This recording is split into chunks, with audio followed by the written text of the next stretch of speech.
Chapter 4089. Hua Jin's face darkened completely. His fans acknowledged that he was prettier than flowers, so they gave him the nickname Hua Hua, which meant that he was prettier than flowers. But what did they mean by he didn't look like a man? Even a child was bullying him. Stop laughing! Hua Jin shouted angrily. Seeing that Yu was still laughing, he pushed his head lightly and said, "I'm talking to you, don't laugh. I have to explain it properly so that you won't develop a gender identity disorder at such a young age." When Yu heard this, he stopped laughing and started to criticize Hua Jin seriously. Uncle Hua Jin, I feel that you were born with a gender identity disorder, so you can't blame her for this. You see, at least she knows that Uncle and I are men, but she mistook us for men. You really can't blame anyone else for this." When Hua Jin heard this, he raised both hands in surrender. He had already experienced Yu's sharp tongue.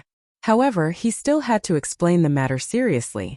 Hua Jin turned around and said to Natalia seriously, "I'm a man, not a woman. You can call me daddy, uncle, or brother, but you can't call me mommy, auntie, or sister. Do you understand?" "Looks like a man who has been hurt before," Yu added. "Indeed, like auntie, sister, and the like." When Hua Jin wasn't famous yet, he would often hear these strange nicknames when he walked on the streets. Even when he became famous, he was still troubled by this. Many anti-fans and straight guys were jealous of him. He was obviously a man, but he looked like a woman. The anti-fans said that there were 2 female leads in his movies. Besides the real female lead, there was another female lead, which was the character that Hua Jin was playing. When Hua Jin first saw these comments, he was furious. He didn't understand where so many anti-fans came from, and he didn't know how many ghostwriters were involved. But later on, he gradually became numb to it. Later on, he seemed to have trained himself to be like an iron wall, and his heart wasn't as fragile as before. However, Hua Jin shook Yu. "You can't say that I'm like a woman. Otherwise, I will definitely be very sad. Very sad. Very sad." Yu was shaken until he was dizzy. He immediately hugged Hua Jin's shoulders and said softly, Okay, I know. I won't joke with you anymore. Don't shake me anymore. Otherwise, I'll be broken." Gong Jie saw his nephew being shaken by Hua Jin like a puppet, but he turned a blind eye to it. Instead, he pulled Natalia in front of him and said gently, "Daddy has work to do.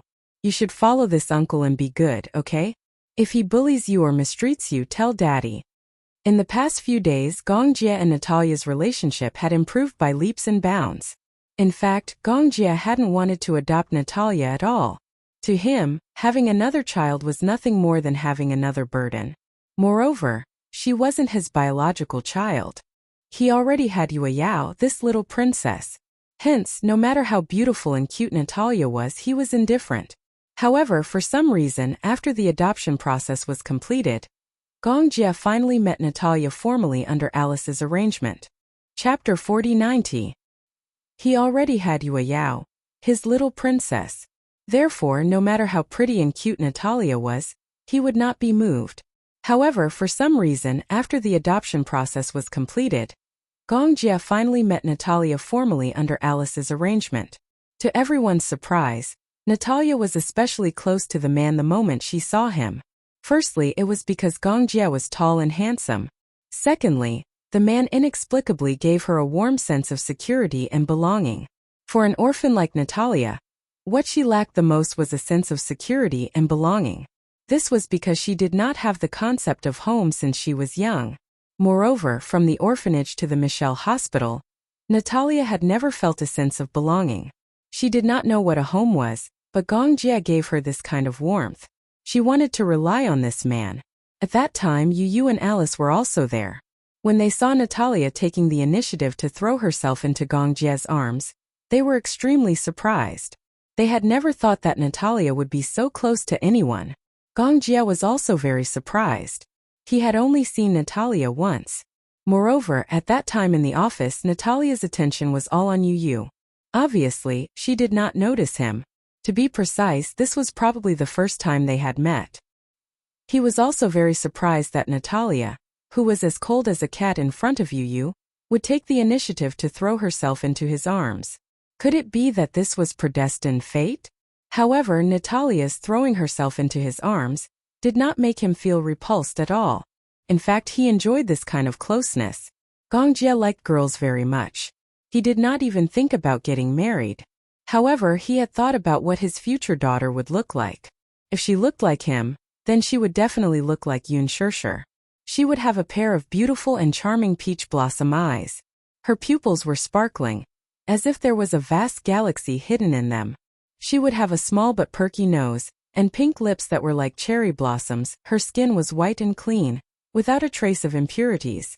Everything was as beautiful as a crystal. He had never imagined what his future other half would be like, but he had already thought of what his daughter would look like. She must be as beautiful as Yue Yao. However, he did not expect that he would adopt a daughter like Natalia. When she returned to the country, Natalia was afraid of strangers, but she was not afraid of him. She wasn't close to Yu or Alice, but she liked to cling to him.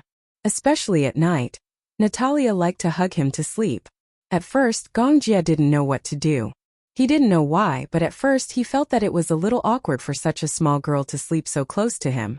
However, one day was fine, 2 days passed, and on the third day, he seemed to have gotten used to the identity of father.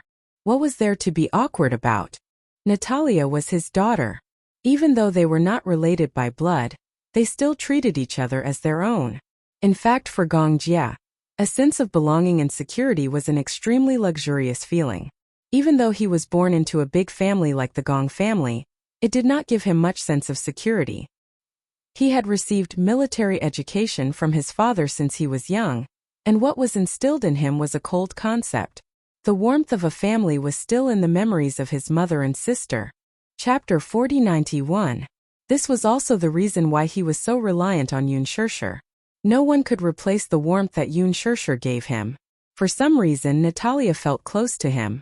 In the beginning, she thought that such a man with such dazzling looks, handsome, tall, and strong arms would be able to carry her in his arms. Later, the usually cold Gong Jie showed her a rare smile. Natalia was so disappointed that she was mesmerized by this smile. He was too handsome. She fantasized about how good it would be if this man was her father, her family. However, her dream came true. Alice told her that the man in front of her was her daddy and her future family. Natalia liked him more and more. Most likely, the two of them were destined to have such a bond in their fates. Even Hua Jin was surprised that Gong Jie would be so patient with a child. When Natalia heard that Gong Jie was going to leave, she immediately felt reluctant. Frowning, she hugged his arm and said softly, "Don't go." Gong Jie could not help but be moved by her words. It was as if there were roots under his feet, trapping him. He really couldn't bear to leave. The girl in his arms was like cotton candy. Such a pitiful expression, grievance and longing melted his heart. He actually had an inexplicable feeling for this child. Could this be the legendary fatherly love? Gong Jie had always thought that he was the kind of man who was born with a lack of fatherly feelings. For a man like him, it was hard to imagine what kind of husband and father he would be if he started a family in the future. He didn't expect, he actually had self-awareness as a father. Hua Jin also said, "Why don't you stay for a few days and keep her company? I'm not close to her.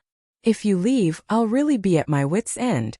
Yu also said, "Uncle, why don't you stay for a few more days? There's no hurry to deal with hurricane." Gong Jie also nodded and agreed. "All right." He squeezed Natalia's soft hand and comforted her. "Then, Daddy will stay for a few days, okay?" Natalia's smile widened. "Okay." On the first day that Gong Jie stayed, Hua Jin realized a problem. It was true that he was rich. Sure, he could do whatever he wanted. Originally, he thought that even if the villa had been renovated and the furniture and appliances had been moved in, there would be no special smell after special treatment. However, it did not mean that there was no smell at all. Even though it had been ventilated for an entire afternoon, there was still a slight smell of paint. At night, although there was no obvious smell, Hua Jin still advocated not to move in for the time being. However, Gong Jie refused to comply. He complained that Hua Jin's place was as big as a fish tank. How could anyone live there? It was too cramped. Hua Jin was so angry that he almost vomited blood. Fish tank? It was a house of more than 100 square meters. How could it be a fish tank? It was too hurtful. As for Gong Jie, He immediately called the housekeeper and the cleaner. In a short while, the last bit of smell in the house dissipated. Yu also said that no matter how ventilated a new house was, if no one lived there, it would not have the smell of home. Chapter 4092. Hence, Huajin had no choice but to call for a moving company. Within a few hours, all the belongings in the apartment had been moved into the villa. That night they moved into the villa. Huajin felt like he was in a dream. No one would have thought that he would move into the villa that he bought on the same day. This was too fast. Too fast. Too fast. At night, the salesperson came to prepare the final procedures for the handover of the villa. She had wanted to see if the owner of the villa had noticed any problems with the quality. In the end, she realized that the owner had already moved in. Was this a hotel? Did he move in with his luggage? The salesperson was experienced and knowledgeable, but she was still shocked. She had never seen such a generous buyer. Although there were many rich big bosses in Beijing, no matter how generous they were, buying a house would require a few days of planning. It was not a one-time deal. In the end, this customer was good. A few 100 million yuan was easily spent. The house was handed over before noon, and when she came to take a look at it at night, the furniture and appliances were all ready. Did he have to be so scary? Moreover, the owner was so young and so handsome, hence, the salesperson tried to find out from Yu who Gong Jie was to him. In the end, Yu said casually, "Gong Jie is my uncle. Auntie, he already has a girlfriend." Just as she was wondering who this handsome and rich man's girlfriend was, she watched as Huajin walked out in a bathrobe. She was even more dumbfounded. Originally, when she was at the sales office, she was a little curious. She had suspected the identity of Gong Jie and Huajin. Because Gong Jie had bought the house with his credit card, the house was registered under Huajin's name. She knew who Huajin was. He was a big celebrity. Many big celebrities came here to buy houses. It was not the first time she had seen a big celebrity buying a house. There were even many big bosses who bought villas for their mistresses. It wasn't like there weren't any, however. The relationship between this Gong Jie and Huajin made her a little confused. In the end, as soon as she entered, she saw Huajin in a bathrobe for a moment. He could not help but let his imagination run wild. Could it be that between the two of them, was it that kind of relationship? This man's partner was Huajin, who was rumored to be gay. Could it be that they were also kept as mistresses? The salesperson felt that he was in a bad mood. Why were all handsome men in pairs? Finally, after completing the procedures to hand over the room, the salesperson left with a gloomy face, clutching his heart. Gong Jie walked over with Natalia in his arms. Seeing Huajin in a bathrobe, he cleared his throat and said sternly, "Please don't show your chest in front of Natalia." Huajin was dumbstruck. He reacted and immediately retorted, "What do you mean by exposing my breasts? I'm well covered. Your chest is exposed." Gong Jie looked righteous. Unsightly. Huajin was speechless. He was so angry that he gritted his teeth, but he told himself not to stoop to the level of such people. Hence, he went back to his room with an ashen face.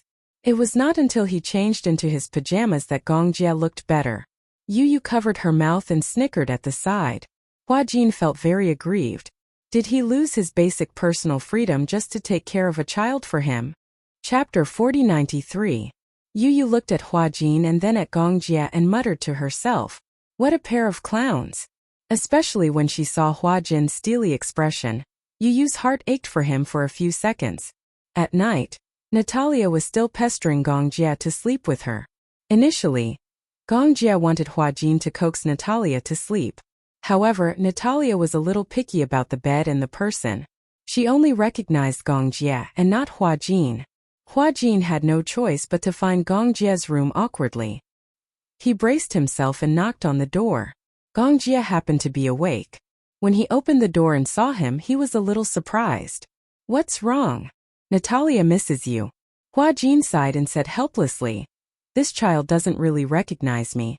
She only recognizes you. Moreover, without you, she can't sleep peacefully." Gong Jie was stunned for a long time. He said helplessly, "If you can't handle her, what will happen to you and her after I leave? I'll have to take one step at a time. There's nothing I can do." Gong Jie couldn't help but laugh. He walked to Hua Jin's room. The wall lamp was on. When Natalia heard Gong Jie's footsteps, she immediately sat up on the bed. When she saw him, she smiled. "Daddy." She opened her arms to Gong Jie. Gong Jie walked slowly to the bedside and sat down on his side. However, he didn't respond to her hug immediately. Natalia was very surprised. She tilted her head and looked at him in confusion. She didn't understand why he didn't respond. Gong Jie asked in a low voice, "Why aren't you sleeping?" This was the first time Natalia saw Gong Jie so serious. For a moment she felt inexplicably guilty. Actually, she did sleep well. However, the bed was too unfamiliar. Moreover, she was not used to Hua Jin. After all, it was the first time they met. She tossed and turned on the bed, unable to fall asleep. Natalia stammered, I can't sleep." "Recognizable bed?" "Yes." Natalia nodded fervently. "I really tried to sleep, but the bed was too soft. I couldn't fall asleep."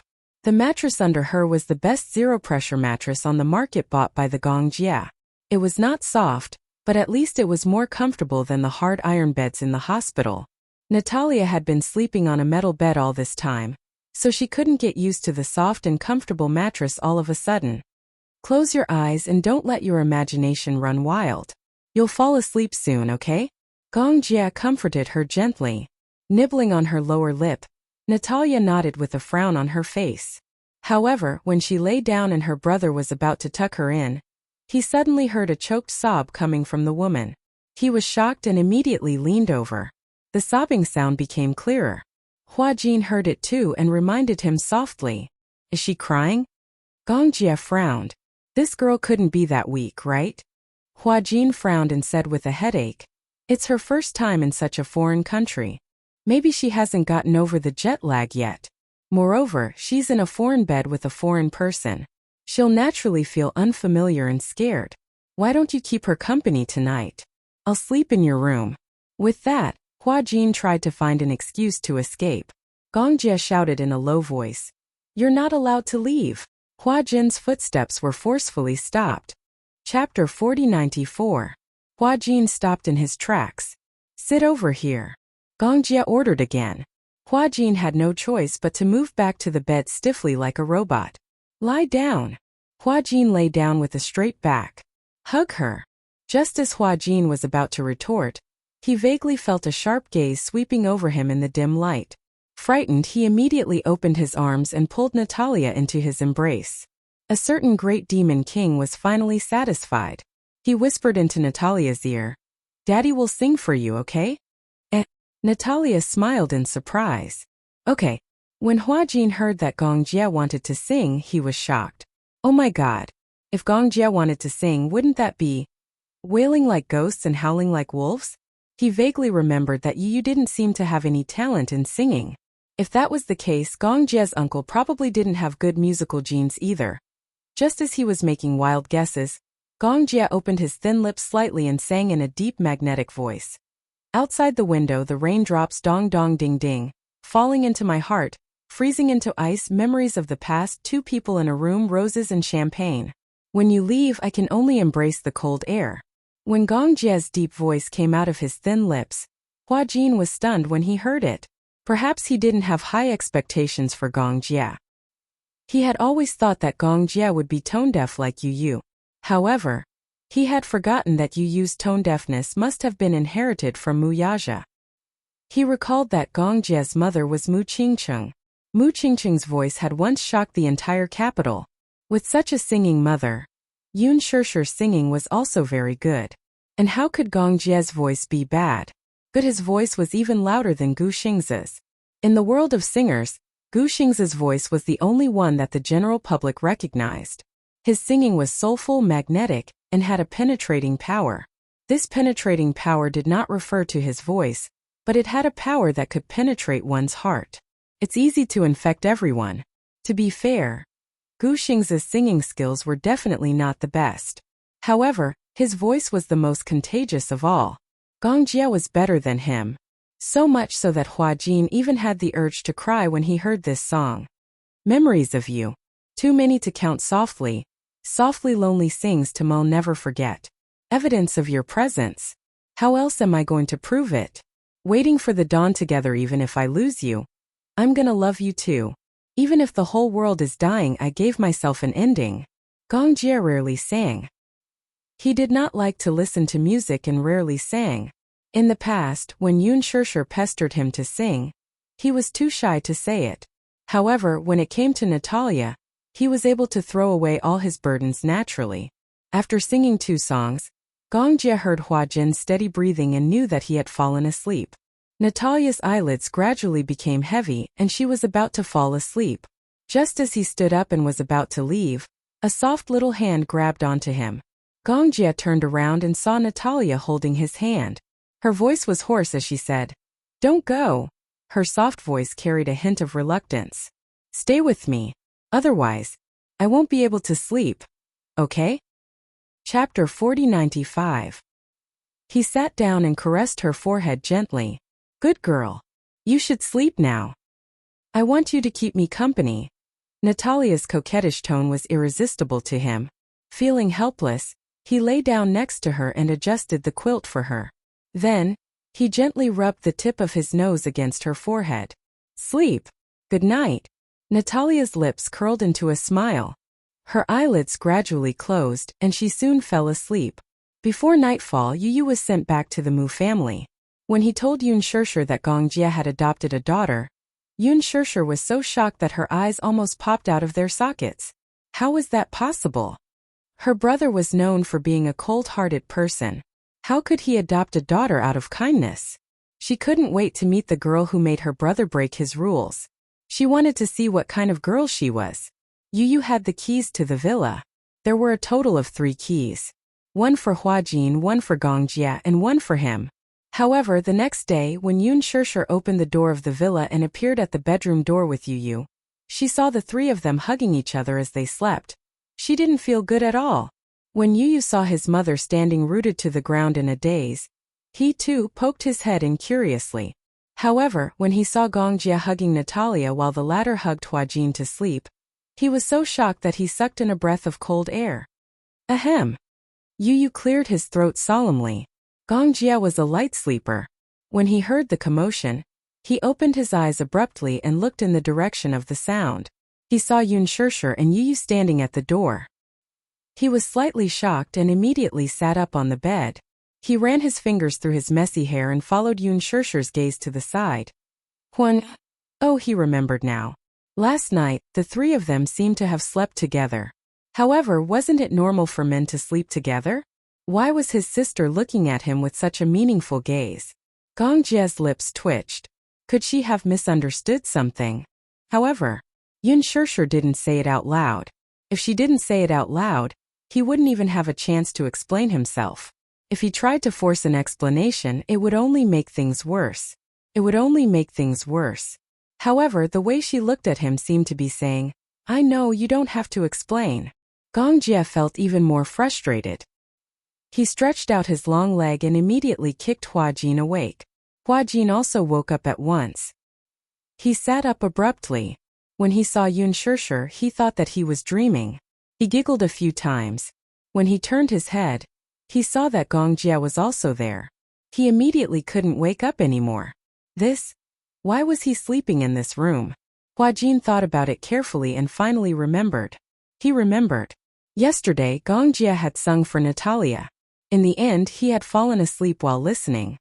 It had been a very peaceful night. He didn't have any dreams. He didn't know what happened after that.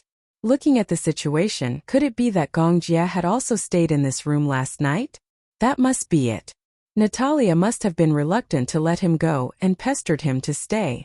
When he saw the strange look in Yun Shishir's eyes, Hua Jin's eyelids twitched even more violently. He had also been reduced to the same awkward situation as Gong Jie. He also felt that Yun Shishir had obviously misunderstood something. However, since she didn't say it out loud, he couldn't explain it either. What should he do? He couldn't let her misunderstand. Chapter 4096. Why are you sleeping here? Hua Jin paused and suddenly slapped his head. Ah! He immediately pretended to be calm and said, I remember now. Yesterday, Natalia couldn't sleep and wanted to pester you. You sang for her and then I fell asleep while listening. But why are you sleeping here too? Didn't you ask me to develop a relationship with Natalia? Gong Jie knew very well that Hua Jin was deliberately saying this to explain to Yun Shirshir, so that she wouldn't let her imagination run wild. Thus he played along and said, she didn't want me to leave, so I lay down. I was sleepy too, so I didn't think too much about it. Why do you mind? I don't mind. No wonder you slept so tightly the whole night. Hua Jin quickly said. But what was the name of the song you sang yesterday? It was so good. I'll download it and listen to it. Upon hearing this, Gong Jie asked in a low voice, did I sing?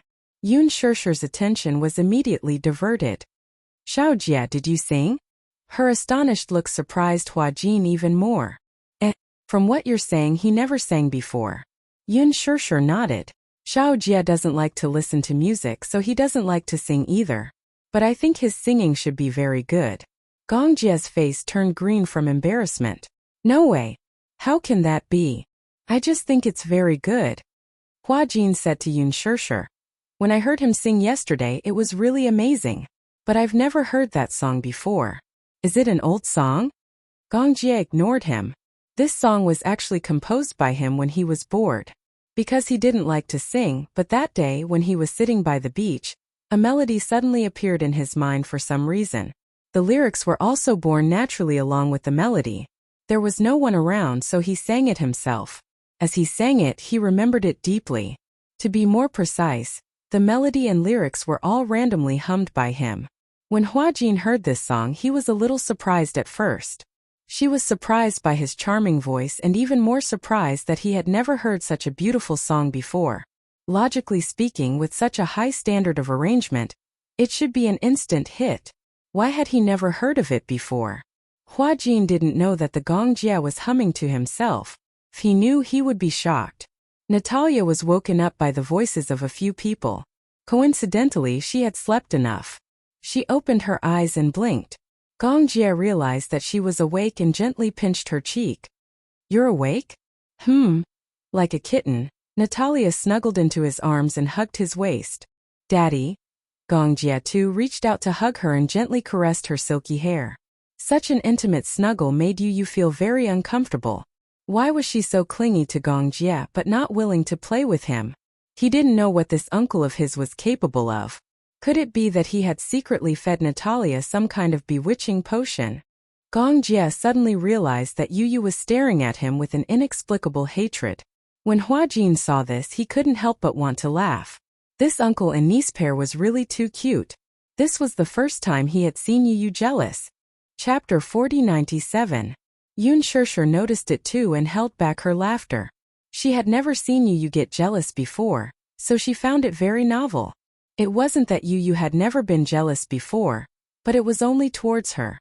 Other than her, she had never seen Yu get jealous of anyone. Yun Shirshir also looked at Natalia seriously. No matter who it was, they would still be deeply attracted by her mesmerizing purple eyes at first glance. She was very surprised. In this world, people with a pair of purple pupils were extremely rare. There were many people who were born with different eyes, but pure purple eyes were extremely rare. She remembered that in the era of black and white photos, there was a European and American actress called Elizabeth Taylor who had a pair of purple eyes. That pair of eyes could be said to be a rare treasure of that era. However, there was still controversy about her purple eyes. Some people said that her eyes weren't pure purple, but that it was just an illusion under the refraction of light. But now the beauty had passed away, and the photos that remained were all black and white. There was no way to verify it at all. However, the eyes of the girl in front of him were truly purple. She was too beautiful. Yun Shirshir couldn't help but sigh inwardly. No wonder he was her son. His taste was extraordinary. Aside from her purple eyes, this girl's facial features were very delicate and cute. Yun Shirshir picked up Yu and said comfortingly, "Let's wait outside, okay? Natalia wants to change her clothes." "Okay." Yu nodded like a gentleman. Yun Shirshir had just carried Yu out when Gong Jie stood up and said to Hua Jin, "Help her change. I'll wait outside." With that, Gong Jie ignored Hua Jin's pleading gaze and left the room. Hua Jin and Natalia stared at each other in bewilderment. This time they had packed a lot of Natalia's clothes. Many of them were new clothes that Gongjie had bought for her. Natalia could not help feeling disappointed as she watched her man leave. Huajin saw this and gently patted her head. He smiled and said, "I'll help you put on your clothes, okay?" "No." Natalia pouted. "I can wear it myself." "Eh? You can wear it yourself?" "Okay." With that, Natalia walked to the wardrobe and picked up a dress. She seemed to like dresses. However, it was normal for girls to like dresses. Huajin sat quietly at the side, but he intentionally looked away. Although Natalia was still a young girl who had yet to develop, he still wanted to avoid her. From the corner of his eye, he saw her unbuttoning her nightgown. Relieved to see that she was dressed properly, he stood up and said, "I'll wait for you outside." Natalia was a little surprised and nodded blankly. Although she was young, she understood the difference between men and women. Although she was still young, Huajin respected her as a woman. This gentlemanly attitude warmed Natalia's heart. In fact, she had long understood the difference between men and women. She also knew that there were some things that she should avoid. However, in the hospital, Professor Romanka didn't seem to mind at all. This made her feel disgusted. However, seeing how Huajin adhered to his principles, Natalia felt warm in her heart. Chapter 4098. Her impression of him had also improved. When Huajin walked out of the room, Gongjie had just finished changing his clothes. When he saw him walk out, he looked displeased. "Aren't you going to help her change her clothes?" Huajin frowned and seemed to be in a difficult position. She's a girl. Although she's still young, it's better to teach her that there's a difference between men and women from a young age. It's not appropriate for a man like me to do that, right? When Gongjie heard this, he immediately realized this problem and looked at Huajin in a new light. "I didn't expect you to be so principled." Huajin snorted. "Of course. Do you think that everyone is as stupid as you?" When Gongjie heard this, his expression changed. "What did you say?" "No, nothing." He quickly turned his head and mumbled softly, obviously terrified. Yun Shirshir, who was trying to hold back her laughter, suddenly said, "Does she know how to put on her own clothes? She's so young. Why don't I go in and help her?" Huajin said, "She knows how to put on her own clothes. Besides, even if she doesn't know how to, let her figure it out herself. Independence is something that needs to be trained from a young age." Yun Shirshir nodded and asked again, "What's going on with this child?" Gongjie said, "Didn't you mention it to you?" "He mentioned it to me." Yun Shirshir lowered her voice and asked, "She has dual personality disorder too? Really?" "Yeah. I can't tell." Gongjie raised his eyebrows and laughed. "Does you have dual personality disorder?" "Yes." "You can't tell either, right?" After he said this, Yun Shirshir couldn't help but be enlightened. "But why did you adopt her?" Yun Shirshir paused and said, "My Xiaojie didn't like children in the past, right?" When Gongjie heard this, he did not say anything. He only looked at Yu meaningfully. Yun Shirshir followed his gaze and looked at her son. She understood half of what he meant.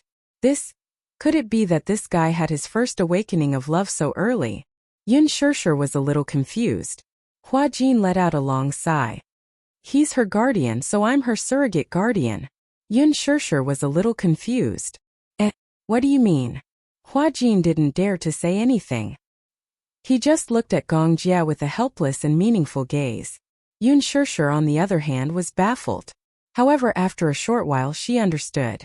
Most likely, Gongjie had entrusted Natalia to Huajin. After all, Gongjie's job required him to fly around the world for many years. It was so dangerous, so it was definitely inconvenient for him to keep Natalia by his side all the time. Therefore, it was only natural that Natalia would be handed over to Huajin to raise. However, according to Yu, Gongjie had specially bought a villa and registered it under Huajin's name. He also gave him a blank check as alimony. It had to be said that little Jie was very generous with his money. It seemed that he liked Natalia a lot. Otherwise, he wouldn't have put in so much effort. However, Huajin was a little hesitant. What if Natalia and I are not close after Gongjie leaves? What should I do then? Yun Shirshir said, "You have to cultivate your relationship with her. Relationships are cultivated." "How do I cultivate?" In this aspect, Jin was obviously at a loss. I don't have any experience in this area. It's very simple. For example, Chapter 4099. Natalia had just changed her clothes and was about to leave when she saw Gong Jie, Yun Shirshir, and Jin standing outside the door, along with the 4 Yu. All of them had charming smiles on their faces. The 4 of them asked almost simultaneously, "Are we going to the amusement park?" Natalia was stunned for a moment. She was a little confused. What's amusement park? He realized that the woman might not understand what an amusement park was in Chinese, so he explained it in English. It's called amusement park. Amusement park. Natalia immediately realized that the amusement park was the legendary place where there were balloons, amusement rides, and many cartoon characters. For a moment, her eyes were filled with longing. Her eyes were immediately filled with excitement. When Natalia smiled, she was especially charming. Her violet eyes made him feel as if there was endless tenderness in his heart that could not be contained and was about to overflow. Gong Jie could not help but walk over. Just as he was about to reach out and hug her, Yun Shirshir stopped him at the right time. Don't forget that today's trip to the amusement park is to let Jin and Natalia cultivate their relationship. When Gong Jie heard that, he could not help but look disappointed. They had indeed discussed it earlier. After all, Jin was Natalia's real guardian. Natalia had to spend most of her time with him.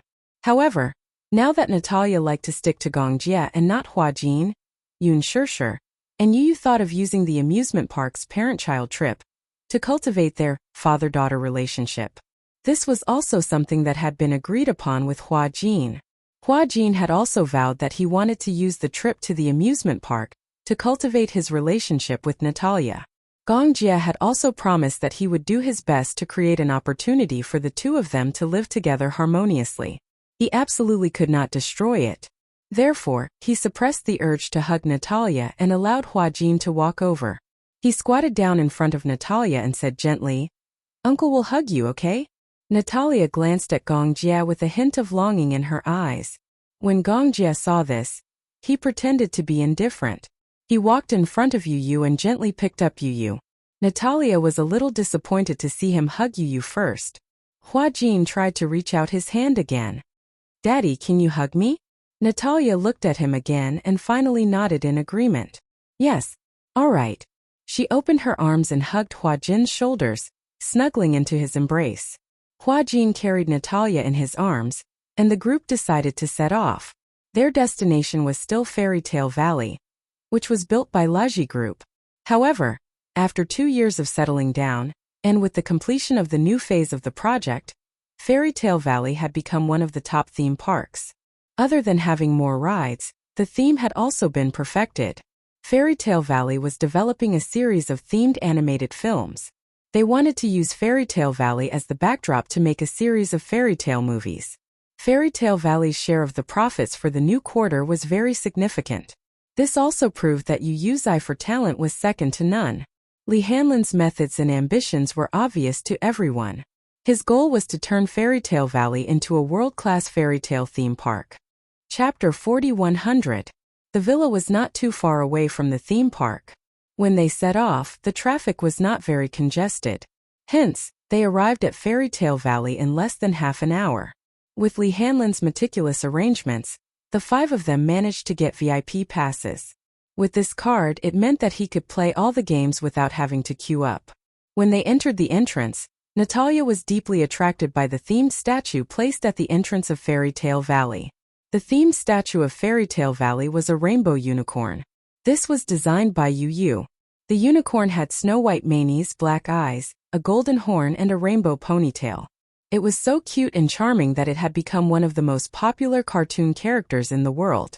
The rainbow unicorn created by Laji Holdings had even become the favorite toy of children all over the world. As Laji Holdings' signature mascot, the sales of this toy accounted for a considerable portion of the company's sales. Many people might not know where this toy came from, but they had definitely seen it before. It was obvious that the design of this toy was a success. What a beautiful unicorn! Natalia ran over with a smile. It was obvious that she loved unicorns. Seeing that his mother really liked the rainbow unicorn, Yu's vanity swelled immeasurably in an instant. She likes the rainbow pony. Yoon Shirshir glanced at him coldly. It was as if she saw her son's proud tail. Are you very proud? Gong Jie did not hesitate to pour cold water on him. What's so great about being able to draw? Humph. Unlike some people who only know how to make sarcastic remarks, Gong Jie was speechless. Hua Jin held Natalia's hand and walked to the front of the statue. When he saw that she liked it so much, he could not help but feel happy too. Sometimes he really envied her. The younger the child, the easier it was to be satisfied. Often a lollipop or a toy could be satisfied easily. When you were with your child, you would feel that happiness and happiness were actually that simple. Hua Jin's mood could not help but lighten up a little. He lowered his head and held up his phone. Do you want me to take a photo of you? Sure. Natalia pointed at the rainbow pony. I want to take a picture with the rainbow pony. All right. Hua Jin was secretly glad that he was smart enough to bring a selfie stick. He placed his phone on the selfie stick and was about to walk to Natalia's side. Natalia pushed him away in disdain. I want to take a picture with Rainbow Pony alone. Hua Jin. He pouted and said. Can't we take a picture together? I want to take a picture with Rainbow Pony alone. Natalia's attitude was firm, and Hua Jin couldn't say anything more. So he brought her to her spot and raised his phone. Smile. Yes. Natalia was very cooperative, showing her white teeth. Crack. Hua Jin gave her 10 consecutive shots. People with good looks would look good even if it was just a snap of them. As Hua Jin continued to take pictures, he became addicted. He took more than 20 pictures in a row. Natalia's posture as she hugged Rainbow Pony stiffened. Are you done? Seeing that Hua Jin was still taking pictures, Natalia thought that it was because the pictures were not good enough. Chapter 4101. When Hua Jin stood up, Gong Jie immediately snatched the phone from his hand and flipped through the photo album one by one. Swiping his finger across the photos, Natalia's bright smile seemed to make the sun even brighter. Hua Jin was pleased with himself. How's my technique? Gong Jie did not look at him but continued to admire the photos. He couldn't help but smile and finally spit out 2 words. Not bad. Can you give me a higher rating? When Gong Jie heard Hua Jin's complaint, he looked at him calmly. Why, if I give you a higher rating you'll get a bonus? Hua Jin was silent. Natalia tilted her head and looked at Hua Jin, then at Gong Jie. She asked softly, do you want to take a photo with me? Yes. Hua Jin immediately waved at her like a little fangirl. Wait for me. He snatched the phone from Gong Jie and was about to run over when Gong Jie grabbed him by the collar and pulled him back. What are you doing?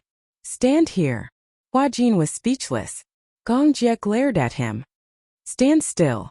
Hua Jin instinctively stood up straight, but he didn't know why he wanted him to stand still. Gong Jie walked to Natalia's side and picked her up. Then he said, take the photos. Hua Jin felt humiliated. So he was treating him like a personal photographer. He had the urge to smash the phone on the ground. Did he really think he had no temper? Gong Jie, this rascal, he would show him what he was made of. Come, give me a smile. Hua Jin raised his phone and kept taking photos of Gong Jie and Natalia. Lean your head on your shoulders a little more. Yes, very good. His eagerness made him look like a bumpkin. When Yu saw this, her eyes were filled with disdain. Just a moment ago, he had seen him clenching his fists tightly as though he was about to explode. Who would have thought that he would still be so cowardly? A cowardly flower. When the Gong Jie was done, Hua Jin wanted to walk over and take a selfie with Natalia. However, Yu had already walked over and put her arm around Natalia's shoulder. She smiled and said, take a selfie for us too. As she spoke, she leaned her head against Natalia's head affectionately. Hua Jin said, do you think you're taking a wedding certificate? Yu said, go ahead. Hua Jin. Such an arrogant tone despite his young age. Hua Jin suppressed his indignation and took a few more selfies for Yu and Natalia. When it was finally his turn, Natalia refused to take a selfie. She was attracted by the hot air balloon in the distance. Natalia pointed at the hot air balloon and said, is that a hot air balloon? Gong Jie nodded. Yeah. I want to play. Okay. The group of people were like stars surrounding the moon as they walked away with Natalia. Hua Jin stood alone in the wind and was stunned for a while. He felt so wronged. He came back to his senses and chased after them.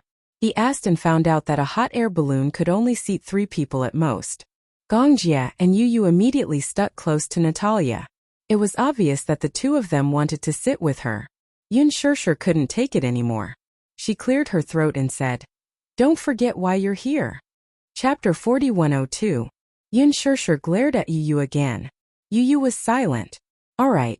He would give in. Yu stood aside dejectedly. Yun Shirshir said to Hua Jin, "The 3 of you can sit together." Hua Jin got his wish and boarded the same hot air balloon as Natalia. However, the space in the hot air balloon was very small. With the 3 of them sitting together, the space was already very cramped. Hence, the 3 of them were very close to each other. Hua Jin felt that his face was almost pressed against Gongjia's back. He looked up with some resentment. Was this guy so tall? Oh, he had forgotten that Gongjia was almost 1.9 meters tall. However, was the difference of 10 centimeters that big? In the past, when he stood further away, he could not feel it. Now that he was closer, he realized that the difference was so obvious. This height difference made him feel very hurt. It was Natalia's first time in a hot air balloon. Hence, she was a little nervous. She tugged at Hua Jin's clothes tightly. As the hot air balloon slowly rose, she grabbed his collar even more anxiously. How does this hot air balloon fly? Hua Jin was stumped by the question. Children of Natalia's age were especially curious. That one question was enough to make him stumble. It was not that he did not understand, but it would be too difficult to explain. Hua Jin also understood the principle of using hot air to lift the balloon. The upper half of the balloon was a large balloon and the lower half was a hanging basket. The inside of the balloon heated the air and used it as buoyancy to lift the entire balloon. However, with such a complicated principle, if he really explained it to her, not only would she not understand, she might even ask worriedly, "Will this hot air balloon fall?" He looked at Gongjia for help. Natalia saw that Hua Jin was looking at Gongjia. She also looked at Gongjia in confusion. However, she saw someone say faintly, "By magic." Hua Jin was stunned. How could Natalia believe such a perfunctory answer? Magic? Natalia's eyes lit up. Really? Yep. Oh my god. The world really has magic. It's so interesting. Hua Jin's English was average, but he could barely understand. Gongjia coaxed her, saying that the hot air balloon could fly because of magic. It was magic that made such a big balloon fly. What surprised him the most was that Natalia actually knew. Believe. Yes. Turns out that children are so easy to coax. But is it really okay to say that? Would it create a misunderstanding for her? While Hua Jin was still hesitating, Natalia turned her head to look at him and asked expectantly, "Do you want to do it? You have a magic." No sorry." As soon as Hua Jin finished speaking, Natalia's face could not help but show a trace of disappointment. When Gongjia saw this, he gently held Natalia's little face and winked at her gently. "Natalia, you're a magician. You know. Me." "Yep." Gongjia gently pinched the tip of her nose. "Yes, you are." But Natalia was a little hesitant and cautiously reminded him, "I don't know magic." "Why not?" Gongjia gently kissed her forehead. "When you smile, the whole world becomes beautiful. Isn't that the best magic in the world?" As soon as he finished speaking, Natalia understood what he meant. Her eyes widened in surprise, and the boy revealed a charming smile. "Really?" Chapter 4103. When you smile, everyone will be in a good mood. Therefore, your smile is the greatest magic. Hearing that, Natalia smiled at Gongjia. Then she turned around and smiled at Hua Jin. Hua Jin was stunned for a moment. Very quickly, he was infected by her bright smile and couldn't help but smile too. When Natalia saw that Hua Jin was really smiling, she was instantly inspired. "It's Stuart. It happened. When I laughed, you laughed and he laughed too. I really know magic." Gongjia patted her head in relief. Then he glanced meaningfully at Hua Jin. Hua Jin immediately squatted down and said with a smile, "Natalia's magic is amazing." In fact, he was marveling inwardly. Gongjia was the one who had not shown his true colors. He didn't know that he was so good at coaxing children. So, it could be said that way? Hua Jin felt that his EQ had been crushed. But he had to admit that if magic really existed in this world, Natalia would definitely be the best magician. Because just looking at her smile made him feel like he had been healed. In fact, coaxing a child really doesn't need to be rigid. A child's childhood needs romantic fairy tales. It might as well create a fairy tale world for her. Those ideas and rules that only adults can understand. When she grows up, she will understand. When she is young, shouldn't she enjoy an innocent childhood? The hot air balloon didn't float very far. Because the distance was limited, it floated and floated. When they reached their destination, Hua Jin carried Natalia in his arms and Gongjie followed closely behind as they got off the hot air balloon. As Yu and Yun Shishir's hot air balloon was still a while away, Gongjie saw a gazebo not far away and suggested that they wait there for a while. The gazebo was directly opposite the dessert station, which sold milk tea and snacks. Natalia was attracted by the donuts and milk tea. Gongjie ordered a drink for each of them and bought some snacks. Then they sat at the gazebo and waited. After a while, Yu and Yun Shishir came down. Gongjie stood up and was about to greet her when he saw Yun Shishir walking over with a pale face. He could not help but feel a little nervous. What happened? Yun Shishir patted her chest, obviously still having lingering fears. Yu explained, maybe the hot air balloon was too shaky. Mommy thought there was a malfunction and was afraid that the hot air balloon would fall. Gongjie said, how could it fall? Accidents are hard to say. Yun Shishir was still in shock. Beside her, Yu mumbled, you don't trust your son. What do you mean? When Hua Jin heard this, he could not help but laugh. He reminded her softly, your son invested in this amusement park. Yun Shishir suddenly understood. Yu patted his chest and said, if anything happens to mommy, I'll take responsibility. Gongjie said coldly, but if something happens to your mommy and you're with her, who can guarantee that you'll be fine? Yu was silent for a long time. Then he said in disdain, Uncle, must you argue with me? Gongjie said seriously, no. Humph. Yu glanced at him and saw that Natalia was sitting on a chair and eating heartily. Coincidentally, he was also a little hungry, so he walked over and saw that she was hugging a chocolate donut. The corners of her mouth were dirty, and she looked like a greedy kitten. Chapter 4104. Is it good? Yu swallowed a mouthful of saliva. It wasn't that he hadn't eaten donuts before. He didn't like them, but for some reason when he saw her eating so happily, his appetite was whetted. Hua Jin saw this and said helplessly, why do you keep staring at the food in her hands? Because she's eating so happily. If you want to eat, I'll buy it for you. Without waiting for Yu to say anything, Hua Jin stood up and walked to the small window. He bought donuts and milk tea for Yu according to the taste he had bought for Natalia. Hua Jin put the donuts into Yu's mouth. Yu took a bite and sighed regretfully. Why, it tasted worse than he had imagined. It wasn't as good as he had imagined, but he saw Natalia eating so happily, especially her cherry lips. She gently took a bite of the donut and broke through the chocolate coating. The soft core was on her lips. It was so tempting, but when he tasted it, it tasted bitter. Yu knew how to make donuts himself. If he were to give a rating for his desserts, he would definitely give it a 9 out of 10. But if he were to give a rating for this dessert station, he would probably give it a 4 out of 10. But when he saw Natalia eating so happily, Yu couldn't help but ask, is it good? Natalia had already finished 2 chocolate donuts and was sucking on her fingers. She looked up and saw Yu looking at her in surprise. She nodded and said, it's delicious. What's this called? Donuts. Donuts. Natalia tried hard to absorb this new Chinese word. She enunciated clearly, donuts delicious. Gongjie had already told her that this would be her place of residence in the future. Since she was going to stay here, Chinese would replace English and become her mother tongue.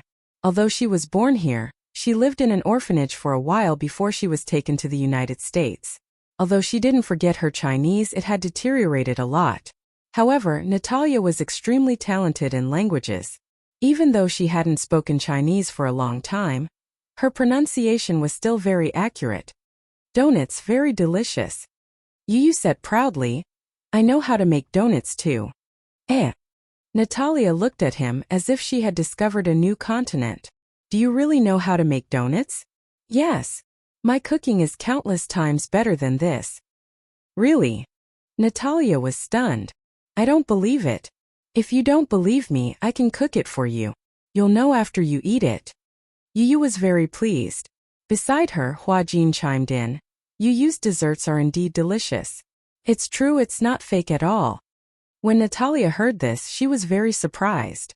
She looked at Gong Jie inquisitively as if she was asking for his opinion. Gong Jie nodded silently. That's right. It's true. Wow. Natalia's eyes sparkled. She immediately hugged Yu's arm and said coquettishly, I want to eat it. You can cook it for me. Okay, no problem. Yu winked at her. I'll make whatever flavor you like. I like strawberries and chocolate. There are other flavors too. What other flavors are there? For example, mousse vanilla coffee. The two little clowns started to talk about donuts. Chapter 4105. When it came to food, Yu spoke clearly and logically, and Natalia was also a foodie. Her appetite was whetted by Yu. In a way, these two little fellows were really a match made in heaven. One loved to eat and the other knew how to eat. Huajin walked over, not wanting to interrupt them. However, they were at the amusement park, and they couldn't just sit there and talk about, what flavor of donuts? Natalia, be a good girl. When Yu comes home, I'll make donuts for you. Let's go on the Ferris wheel now, okay? Natalia looked at Huajin, and then looked at Yu reluctantly. She wanted to say something but she didn't. It was obvious that she was a little disappointed. When Yu saw this, he couldn't bear to see her like this, but he still promised. I promise you I'll make you delicious donuts. When will it be? I'm not free tomorrow. How about the day after tomorrow? Okay. Natalia nodded obediently, and then she was willing to stand up. Huajin held Natalia's hand, and Natalia took the initiative to reach out and hold Gong Jie's hand. From afar, the backs of the three of them looked inexplicably harmonious and warm. This time Huajin came to the amusement park fully prepared. He was in disguise, but along the way, he still attracted the attention of many tourists. Isn't that Huajin? It feels like it, but why would Huajin appear here? That makes sense. But from his silhouette and aura. Also, look at his hat. I remember when Huajin appeared at the airport, he was wearing that hat. How is that possible? Did you see it with your own eyes? Of course. At that time I personally went to the airport to pick him up. I'm Huajin's loyal fan. As the number of people increased, the discussions became louder and louder. Many tourists wanted to see what was going on, so they kept squeezing towards Huajin and looking in his direction. At this time, many people found something even more interesting. That man who looks like Huajin is holding a little girl's hand. This little girl is so pretty. She looks like a mixed blood. How is he similar? He's definitely a mixed blood. Oh my God. Look, she has purple eyes. Impossible. How could there be purple eyes in this world? Could it be cosmetic contact lenses? Isn't it a little too exaggerated for this young girl to wear cosmetic contact lenses? Look at that man. He's the one the little girl is holding. God, he's so handsome. He's even more handsome than Huajin. The point is that it's so high. I feel like he's over 9 meters tall. You look so aggressive. TSK. I'm suddenly so envious of the little girl they're holding hands with. Don't tell me both of them are gay. Most good-looking men are gay. Gradually, the discussions became louder and louder. Gong Jie also heard the discussions and glanced sideways. He saw more and more people approaching their direction. Huajin became more and more nervous. It would be fine if there was a distance, but in close proximity, no disguise could hide the fact that he was the superstar Huajin. What should he do? If they were discovered, this place would definitely turn into a pot of porridge. Why not run away? This idea suddenly flashed through Huajin's mind. Chapter 4106. Get lost. There was an angry shout. Gong Jie's sharp gaze swept over with displeasure. The people around him were shocked by his gaze. Gong Jie had a pair of eyebrows that were as sharp as the edge of a sword. Usually, he was expressionless and appeared relatively calm. However, when he frowned, he exuded an aura of authority without being angry. He had the inexplicable aura of an emperor. Coupled with that pair of cold eyes, it was enough to freeze the crowd within a few dozen meters into ice on this sunny day. In an instant, the noisy crowd quietened down. Everyone was intimidated by Gong Jie's cold gaze. Super fierce. This man was super fierce. He looked cool and handsome. But when he lost his temper, there was a thunderous feeling. Wherever Gong Jie's gaze landed, the crowd retreated by 3 meters. Hua Jin was also stunned. It was not that he was intimidated by Gong Jie's aura, but he did not expect Gong Jie's gaze to be so powerful. It was much more powerful than 10 bodyguards. However, he finally found a resonance. If not for the restriction of his identity, he would have asked those people, right? He's really fierce, right? His eyes seemed to be able to shoot out sharp swords. Right? It was not that he was a coward. It was true. However, at this time, he was thankful that Gong Jie's gaze was too intimidating. Otherwise, he did not know how to get out of this predicament. Yu Yu and Yun Shishir, who were behind him, benefited from this. With Gong Jie, the god of death, clearing the way in front, the road behind naturally became smoother. Yun Shishir did not have to worry about being recognized by passers-by. The 5 of them entered the Ferris wheel without any problems. It was Natalia's first time seeing the Ferris wheel. Her eyes were filled with longing and some worry. To her, the Ferris wheel and the hot air balloon were probably more exciting activities. The hot air balloon was fine. This Ferris wheel was really high. It was so high that even if she raised her head, she could not see the top. Her childhood was spent either in the welfare home or in the hospital. If it weren't for the looks of discrimination from the other children in the orphanage, or the smell of disinfectant, he wouldn't have been able to resist. Although her purple eyes were very beautiful, the other children in the orphanage all treated her as an anomaly. They all called her monster or monster. The children were still young and immature. Most of the children felt that only those with black or brown eyes were considered normal. Her purple eyes made her look like a fairy.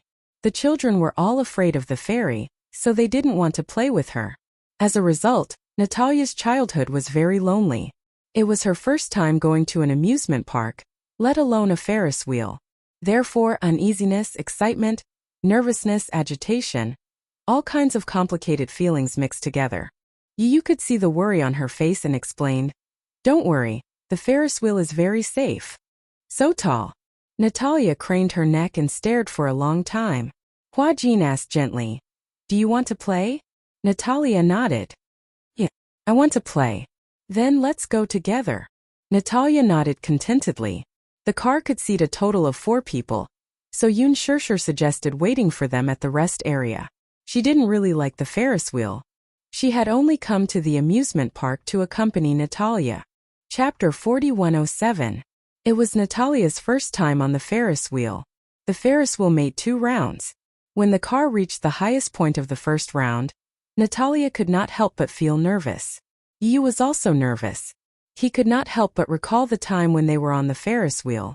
They had been attacked by assassins and the Ferris wheel had been stopped at a high point. He and Xiaoyichen had been on the brink of death. Therefore, it had left an indelible shadow on the Ferris wheel. However, perhaps because of Gong Jie's presence, Yu felt a little more at ease. For some reason, even though he usually despised Gong Jie, it was only in words. In reality, as long as Gong Jie was around, Yu would feel a great sense of security. The name Gong Jie represented a sense of security. Therefore, when Yu wanted to find an adoptive father for Natalia, the first person he thought of was Gong Jie. This was also the reason why he had considered this. Although it was dangerous, it was also the greatest security. Yun Shishir's idea was really good. After returning from the amusement park, Natalia and Hua Jin's relationship had improved a lot. In addition, before Hua Jin became famous, he had also done a few shows related to children. On Where Are We Going, Daddy? As a substitute father, he had also spent a few episodes with a non-celebrity child. He had some experience in dealing with children and could make Natalia happy. Hua Jin and Natalia's relationship had improved a lot. Logically speaking, Gong Jie should be able to leave in peace. However, Gong Jie was a little reluctant. Therefore, the date of his departure was postponed again and again. Hua Jin repeatedly reminded him and beat around the bush, telling him to focus on his work, and that he would take good care of Natalia. In order to take care of Natalia, Hua Jin turned down all the shows that he could. Anyway, Gong Jia had given him a considerable amount of alimony. He did not mind taking a break and taking care of Natalia wholeheartedly. He had even thought about it. After some time, when Natalia and he were closer, he would take her on a trip around the world. Don't be too optimistic. In the end, Gong Jia was reluctant to leave. However, even if he was reluctant to leave, there was nothing he could do. After all, the Hurricane Group's affairs could not be handled without him. Gong Jia had no choice but to leave after being urged again and again by the other party. Before he left, Gong Jia wanted to throw a family reunion for Natalia. What a coincidence. Natalia had been craving Yu Yu's desserts for a long time. So Gong Jia greeted Yu Yu and asked him to make desserts for Natalia. Naturally, the boy agreed to it at once. He even patted his chest and promised that he would make a dessert table for Natalia. Therefore, he set the alarm and decided to get up early the next morning to start work. However, something unexpected happened in the morning. The next morning he woke up. However, the person who woke up was not Yu Yu. Gong Fan opened his eyes. He felt as if a century had passed since the last time he fell asleep. He was woken up by Yu Yu's alarm. He was still sleepy. However, Yun Shishir also heard the alarm and walked in to wake him up. However, she also realized that the person who woke up was not Yu Yu but Gong Fan. Yun Shishir's head thudded and she was stunned. Her first reaction was, "Oh my god, it was Gong Fan. He was awake." Her second reaction was, "Did Gong Fan know how to make a dessert table?" The answer was obvious. No. Chapter 4108. Gong Fan did not notice Yun Shishir's strange gaze.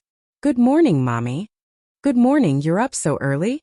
Yun Shishir smiled. Gong Fan was also a little surprised. "I was woken up by the alarm. Why did I wake up so early?" I'll go prepare breakfast for you. Get ready to get up and wash your face and brush your teeth." Yun Shishir hurriedly left, wondering if she should report to Gong Jia. Gong Fan saw that Yun Shishir left in a hurry and found it strange. He instinctively went to the bedside cabinet to search for something. After searching for a while, he suddenly found a notebook. He picked it up and flipped through a few pages. Yu Yu had the habit of keeping a diary, and so did Gong Fan. Rather than calling it a diary, it was more like a way for Yu Yu and Gong Fan to communicate.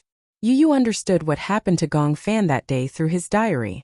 Gong Fan also understood what happened to Yu Yu over the past few days through Yu Yu's diary. This time Gong Fan slept for a long time. He did not know why, but when he woke up again it was actually half a month later. He actually slept for half a month. 15 days. In the past he had never slept for such a long time. Before he could figure out the reason, Gong Fan suddenly flipped to the latest page of the diary. "I must wake up early tomorrow to make a dessert table for Natalia. She has been thinking about it for a long time. I've decided to make her a Hello Kitty-themed dessert table. At night, I'll prepare the tools and wait for work to start the next day. But I'm a little worried. What if Gong Fan wakes up? He doesn't know anything about baking." Gong Fan was silent. Hello Kitty. Dessert table? What was that? Dessert? And who was Natalia? This name had already been mentioned in several pages. Looking at the name, it seemed to be a girl, but who was it? Gong Fan put the notebook aside and sorted out his emotions. After washing his face and brushing his teeth, he walked into the living room. Xiaoi Chen had already finished his breakfast and was looking at him expectantly. "Yu Yu, why are you taking so long? Hurry up and finish your breakfast, we have to set off." Gong Fan narrowed his eyes. "Yu Yu." When Xiaoi Chen heard her tone, he shuddered and hurriedly corrected himself. "Fan Fan." "Don't call me Fan Fan." Gong Fan didn't like such a greeting. Xiaoi Chen hurriedly explained. "But that sounds so intimate." Gong Fan immediately expressed his refusal.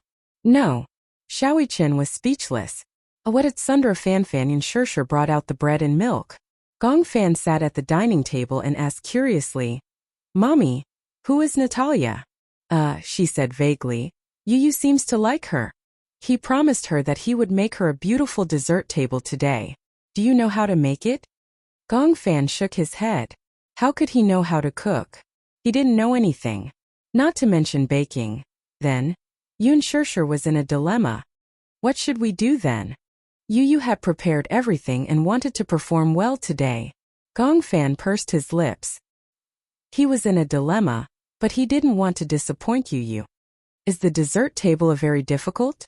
Xiaoi Chen and Yoon Shirshir looked at each other and nodded hesitantly. A little. Gong Fan was silent again. Chapter 4109. However, they had already made a promise. No matter what, if another personality suddenly appeared, he had to complete the task at hand on behalf of the other personality. In the past, it seemed that Yu had been cleaning up his messes. That was fine. Now he couldn't possibly back out.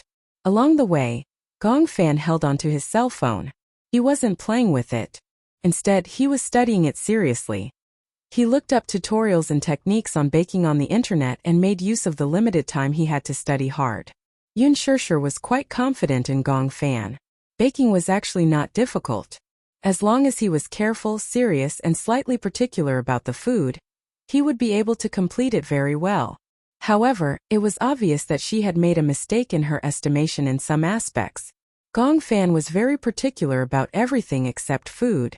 As the food party, he was very particular about it, but he didn't pay attention to how to complete a dish. When they arrived at Natalia's house, the car stopped. Gong Fan still looked confused. He couldn't figure it out. He didn't even know what butter was and what cheese was.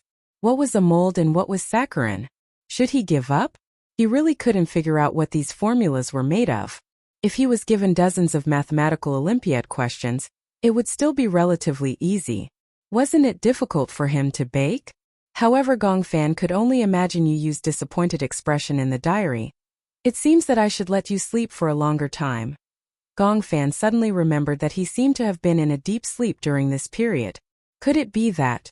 Was it someone who had been pressing on him and not letting him wake up?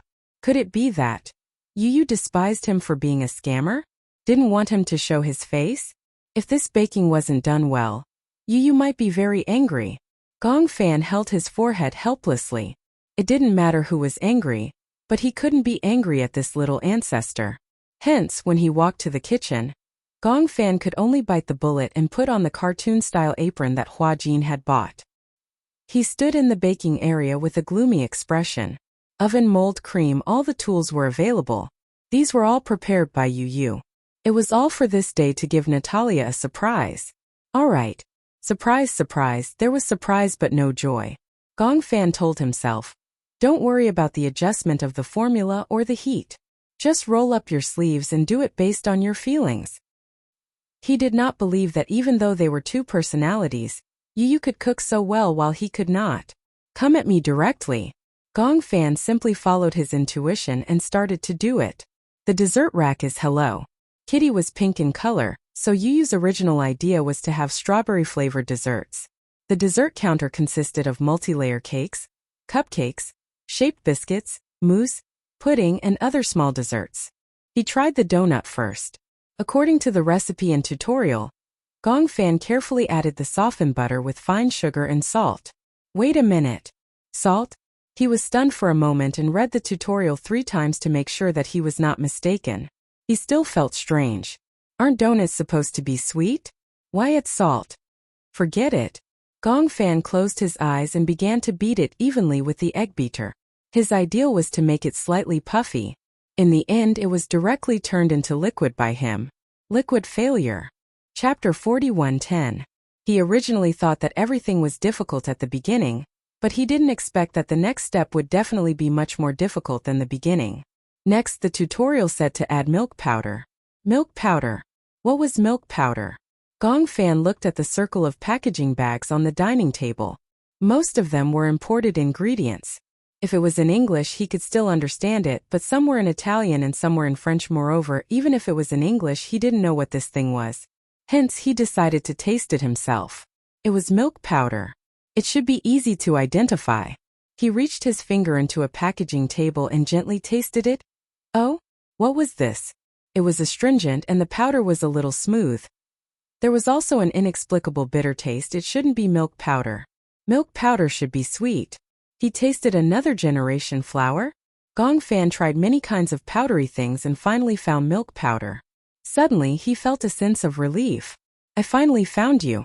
Fortunately, I didn't give up. He was filled with emotions in his heart, so he wanted to gently shake the milk powder into the mixing bowl. Rustle. Gong Fan was silent. Looking at about half a bowl of milk powder, he was a little confused. Seemed that there was a little too much milk powder? However, the formula didn't seem to say how much milk powder to add. This amount should be just right, right? If there was too much milk powder, then the subsequent ingredients should be slightly more. There shouldn't be a problem. Moreover, he liked milk powder. Gong Fan made up his mind, so he braced himself and continued to do it. He cracked 4 eggs and accidentally broke the eggshell shards into the egg. The shards were mixed into the thick egg liquid and couldn't be picked out no matter how hard he tried. He simply used chopsticks and finally picked out the fragments. He added dry yeast, flour, and butter one after another. He directly kneaded the dough into a ball and threw it into the toaster with a thud. Yun Shirshir, who was passing by the kitchen, heard this strange sound and was a little worried, so she sneaked into the kitchen. Gong Fan was rummaging through the cupboards in search of strawberry-flavored chocolate sauce, so he didn't notice Yun Shirshir sneaking in. The dough was a little big and the toaster was buzzing. Soon, after 10 minutes, Gong Fan opened the toaster and took out the hot dough with gloves. At that time, the dough had already fermented and was bigger than before. However, why does it feel so hard? It clearly said that the dough would be softer than before when it was taken out of the toaster. Forget it. Gong Fan used his hand to press out the gas inside. In the end, he accidentally cracked the dough. Should I add more water? That wouldn't do. This step wasn't mentioned in the tutorial. He hadn't reached the final step yet. Perhaps this was a normal phenomenon. Yes, its existence was reasonable. Gong Fan left the fermented dough to dry for 10 minutes before he started to fiddle with the strawberry chocolate sauce. The strawberry chocolate sauce was ready-made, so all he had to do was mix it according to the right ratio. Chapter 41:11. Why did it feel like something that Yu did with such ease had become a stumbling block when it came to him? Baking was so difficult. Gong Fan felt that his head was about to become twice as big. He braced himself and started to roll the dough. In the end, he was so busy that he finally used the mold to cut the donuts into circles. He spread the strawberry jam evenly on the donuts and walked to the pan of oil. Yun Shirshir did not want to disturb his great undertaking at first, but when she saw that he was about to put the donuts with strawberry jam into the pan, she wanted to stop him. Splash! Crackle! Oil splattered everywhere. Gong Fan calmly held the pan in his hand and expressionlessly blocked the oil that was about to splash on his face. His expression was ice cold. After about 10 seconds, he turned off the fire and approached the pan of oil. Only then did he realize that there was something charred on the surface of the oil. He did not know that applying the strawberry jam was a step that could only be done after the oil was out of the pan. If he put the strawberry jam into the pan of oil, it would be charred. He looked at the 2 black balls of donuts, and the veins on his forehead throbbed. Gong Fan carefully scooped up the 2 balls of donuts. Looking at the 2 balls of donuts, he could not help but feel a little worried. What was this? He had been busy for a long time, and these 2 donuts were actually charred. Gong Fan's eyelids twitched violently. The resentment in his heart towards the donuts gradually rose. No, he could not accept such a passable product. He had to start over. It was still early anyway. Gong Fan had lost count of how many donut-making trips. Yun Shirshir watched from behind. Looking at Gong Fan's calm but flustered appearance, she could not help but want to laugh. He was calm because no matter how troublesome it was, he was still expressionless. He was flustered because he could always make the simple steps and use hands very complicated. Crackle! The donuts were put into the pan of oil for the 3rd time. Behind him, Xiaoyi Chen also tiptoed into the kitchen and quietly stood behind him, watching with Yun Shirshir. When the donuts were ready, they finally had the shape that a donut should have. Of course, as for the taste, that was another matter. The desserts from Gong Fan's hands would definitely not taste good. For some reason, this was Yun Shirshir's intuition. Gong Fan did not notice that Hua Jin had also walked in behind him. The 3 of them stared at him with their mouths agape as he made desserts. Tragic. How tragic. It was extremely tragic. Could it be any more tragic? Hua Jin looked at the trash can. There were several black pancakes and his heart ached. At the same time there was some drumming. She wondered how palatable the donut that Gong Fan had made would be. Could it be food poisoning? Why don't I let Little Ichin test the poison first and see if it's edible? I don't want Natalia to get food poisoning after eating his donut. I have a feeling that Fan Fan isn't making donuts, whispered Little Ichin as he inched closer to his mother's ear. Yun Shusher heard this and held back her laughter. She asked in return, "If it's not donuts, then what is it?" Xiaoichin frowned seriously. "It's poison." Yun Shusher was speechless. "Mommy, can I not eat it?" Xiaoichin trembled. "I'm scared." Chapter 41:12. Fan Fan, is this a donut? Hua Jin asked curiously. When Gong Fan heard the voice, he turned around abruptly and saw 4 people standing behind him, looking at his creation. He grunted and said, "Donuts." Hua Jin, on the other hand, was wondering if this thing could be eaten. Would it look a little scary? Perhaps it would be able to cope with it after eating it. Hence he instructed Xiaoichin, "Go and try it. What do you think of the taste?" Xiaoichin was shocked. He didn't expect Hua Jin to push him into the fire pit. Why didn't he try it himself? He was obviously asking him to test the poison. Xiaoichin pouted, obviously unhappy. He asked in return, "Why don't you try it? Xiao Fan's desserts must be delicious." As Hua Jin spoke, he glanced at him from the corner of his eye. "Why? Do you think Fanfan's desserts taste bad?" Gong Fan couldn't be bothered with how Hua Jin addressed him. Instead, he glared at Xiaoichin and snorted. "Why? Do you think it tastes bad?" Xiaoichin gulped and shook his head vigorously. "No, I believe in my brother's cooking." "Then try it." "Try?" Xiaoichin was so shocked that he couldn't speak. What the hell? Had he really become a test subject for poison? He felt terrible. He wanted to cry. Why was his life so hard? He was always pushed out to do such things at critical moments. However, Xiaoichin didn't want to offend his brother. He immediately took a step forward righteously and looked like he was ready to die. "Okay, I'll try it." Gong Fan was unhappy when he saw his brother's expression. He looked like he was about to jump into the fire pit. "You don't seem willing." "Why would I?" Xiaoichin looked at him reproachfully. "I think it should taste good." "Then don't look like that." Xiaoichin was speechless. He let out an "oh" and had no choice but to accept his fate and pick up a donut. Looking at the burnt surface, he hardened his heart, gritted his teeth and took a bite.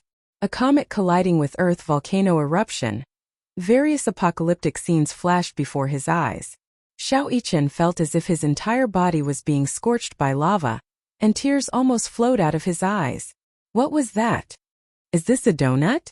There was no sweetness at all. It was like eating a piece of charred coal. Not only was the color similar, but the taste was also exactly the same. It tasted so bad that he wanted to cry. Even taking a punch wasn't as painful as this. However, even someone like Xiaoichin, who had a strong tolerance, did not frown. He only snorted and said calmly, "Not bad." Gong Fan's eyes lit up. "Really? Yes, it's true, but I don't think it's the kind of smell Natalia likes." "Is it too sweet?" Gong Fan muttered again. "I did put a little too much milk powder and saccharin." Xiaoichin muttered to himself. It would be better if it was unreasonably sweet. At least there was sweetness. What was this smell? This was the smell of charcoal. It was bitter and astringent. Why were the two personalities, Gong Fan and Yu Yu, so different when they were clearly the same person? Xiaoichin couldn't help but miss Yu Yu. "You don't look well." Gong Fan sized him up and became suspicious. Chapter 41:13. When Yun Shusher heard this, she inexplicably despised her son. "Xiaoichin, you're really good at lying through your teeth. It's fine if it doesn't taste good, but you even put on an act." However, Yun Shusher was touched. Xiaoichin must have been afraid that Gong Fan would be disappointed and upset, so he endured the taste and pretended that it tasted good. "It's delicious." Xiaoichin gave Gong Fan an exaggerated thumbs up.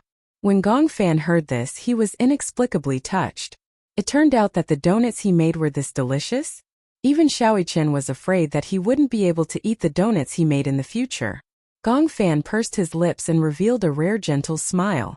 "It's okay. In the future, if you want to eat it, I'll make it for you, okay?" When Xiaoqian heard this, he was so shocked that he almost couldn't close his mouth. He clicked his tongue and looked helplessly at Yun Shirshir. At that moment, Yun Shirshir could only look helplessly at the sky and pretend that she wasn't there.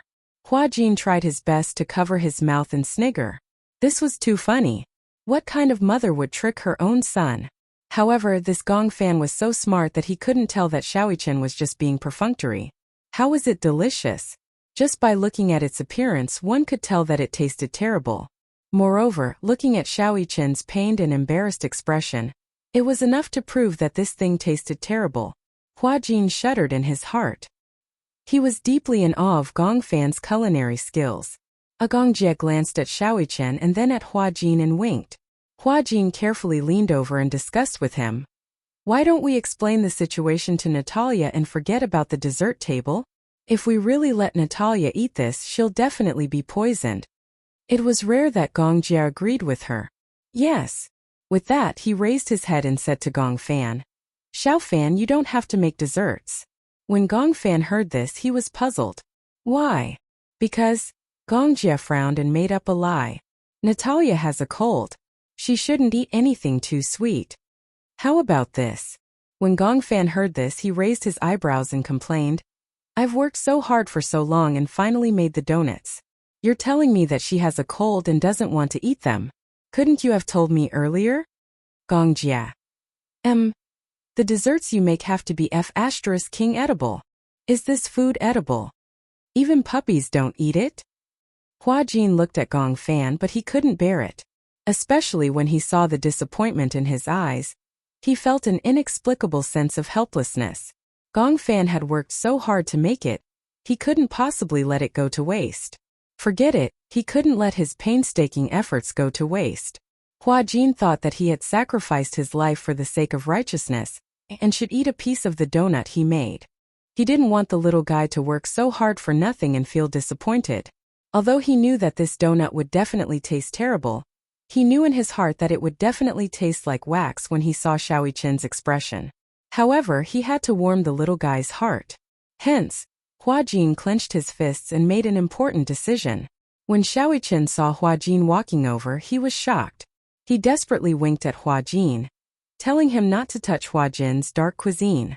However, Hua Jin didn't see it, until Hua Jin stuffed a piece of donut into his mouth. Boom! Hua Jin was shocked. Chapter 41:14. What was this taste? This feeling, it was as if his brain had been blown up by an atomic bomb. It was crispy on the inside and tender on the outside. It's so hard. Hua Jin had just uttered these two words when Gong Fan narrowed his eyes in alarm. Does it taste bad? No. Hua Jin used a Herculean effort to swallow that lump of black stuff. His entire mouth was filled with an inexplicable sandy texture and bitterness. It felt as if he had swallowed a mouthful of black soil. To be able to make a donut taste like this was also a skill. Hua Jin quickly corrected himself. It's so delicious that it's hard to describe. Gong Fan was stunned. At the side, Gong Jie and Xiaoqian glanced at him in disdain. Was this PUBG? He could actually make such a big turn. Gong Fan was very smart. Even if he was initially fooled by Xiaoqian's superb acting skills, he would still be able to tell that the donut tasted really bad. Hua Jin's words could lie, but his eyes and micro-expressions couldn't. In other words, no matter how good his acting skills were, he couldn't hide the fact that the donut tasted bad. Was it really that bad? He muttered in his heart and glanced at the black donut on the plate. He didn't believe it, so he took a piece and took a bite. Dong! He almost fell to the ground. Yun Shirshir was frightened and hurried over to support him. Gong Fan struggled to support himself on the table, and waved his hand gently to indicate that he was fine. However, when he turned around, Yun Shirshir saw that his face was gloomy and full of disappointment. It tastes so bad. He had never eaten anything so disgusting. Although he didn't want to admit it, the donut tasted really bad. He emptied the entire plate of failed products into the bin expressionlessly. Everyone was silent. They didn't know whether to laugh or console him. Gong Fan sounded a little lonely. Is Yu's food delicious? Yun Shirshir said helplessly. He's better at cooking. Oh. With a thud, Gong Fan's head drooped as low as it could go. It was obvious that he was utterly disappointed. He had a competitive personality and was unwilling to do anything worse than others. However, in this aspect he really couldn't compare to Yu, so he felt a little sad. At the same time, he was somewhat unwilling. Yu was so outstanding that he dared not look her in the eye. He had made this donut very seriously and had even failed several times. But why did he still fail this time? Gong Fan felt inexplicably frustrated. Yun Shishir rubbed his head helplessly and said, "All right, don't be sad. Actually, it's not bad that you managed to do it for the first time. It was Mommy's first time cooking, and it didn't taste as good as yours. You're like Mommy in this aspect. Mommy doesn't seem to have any talent in this area." When Gong Fan heard this, the sadness in his heart eased a little. "Really?" "Yes, really. So you see, when has Mommy ever cooked before? It's always Yu who cooks. Mommy doesn't know how to cook or make desserts." When Gong Fan heard this, he felt upset. "I'll study it more next time. Who knows, I might have a talent for making desserts too." When Xiaoyichen heard this, he didn't know why, but he quivered. Chapter 41:15. Xiaoyichen quickly comforted him. "Actually, you don't have to. Look, if you're not good at cooking, you don't have to try it." Gong Fan was a little suspicious when he heard this. "Why? Do you think I don't have talent in this area?" "Yes." However, Xiaoyichen did not dare to say it out loud. He only said vaguely, I think you're better than Yu in many aspects." For example, didn't you come up with the Davai project? I heard from my uncle that although the idea of the Davai project is shocking, if it succeeds, Hurricane will control the global market. When Gong Fan heard this, he did not know why, but there was a hint of loneliness in his eyes. The so-called Davai project is actually built on Yu's blueprints. Without his blueprints, even if I came up with this project, it would be a pipe dream. Xiaoyichen was speechless. "But you're very good at business. But Yu's business philosophy is not worse than mine." Xiaoyichen was even more speechless. Gong Fan pursed his lips and said calmly, "All of you get out. I'll try again. Even if I don't make it into a dessert table, I'll make it into a donut." He did not want to disappoint Yu. He did not want him to think that he was useless. No matter what, he still wanted to give it a try. When Hua Jin and Gong Jie heard this, they looked at each other. Yun Shishir smiled faintly and said, "If he wants to make it himself, why don't we let him try again? No matter what this child does, he always wants to finish what he started." Although she knew that cooking was also a matter of talent, she did not know how to cook, and Muyaja was not very good at it either. However, Yu was a natural at cooking. She could only say that he was very talented in cooking, and had a keen sense of smell when it came to food. This was something that they could not achieve. Whether it was genetic mutation or Yu's unique talent, cooking depended on one's intuition. Some people, even if they had never learned how to cook, could make anything taste good. Yu could even create many dishes that could not be found in restaurants all over the world. The four of them left the kitchen quietly. Gong Fan looked at the kitchen counter silently. In the end, he took a deep breath, rolled up his sleeves, and started from scratch. At the door, Natalia secretly pushed the door open and peeked through the gap. She saw a slender figure standing in front of the kitchen counter. She looked around and saw that he was the only one in the huge kitchen, so she tiptoed in. She quietly stood behind Gong Fan and quietly watched him stir the egg. Gong Fan was so focused on what he was doing that he did not realize that there was someone standing behind him. Natalia's footsteps were very light. No matter how sharp Gong Fan was, he did not notice her appearance for a moment. Until Natalia looked at the dessert that he hadn't finished making and asked curiously, "Did the dessert table fail today?" Gong Fan was shocked. He did not realize that there was someone beside him. He turned his head abruptly and saw that it was Natalia. He was a little surprised. You are." Natalia opened her eyes and blinked slightly. There was some confusion in her gaze. "You forgot about me?" Gong Fan frowned and pondered for a moment. He quickly guessed her identity. Natalia.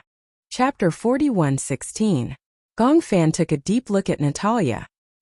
He was deeply attracted by her purple eyes. He had never seen purple eyes before. It was breathtakingly beautiful.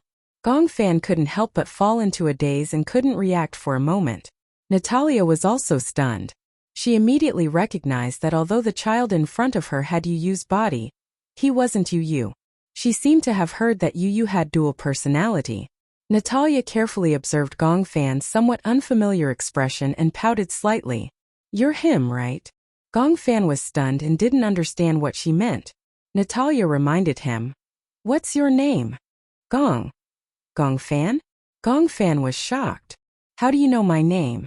Natalia revealed a smug expression. I heard Auntie Alice mention you before. One is Gongfan, the other is Yu.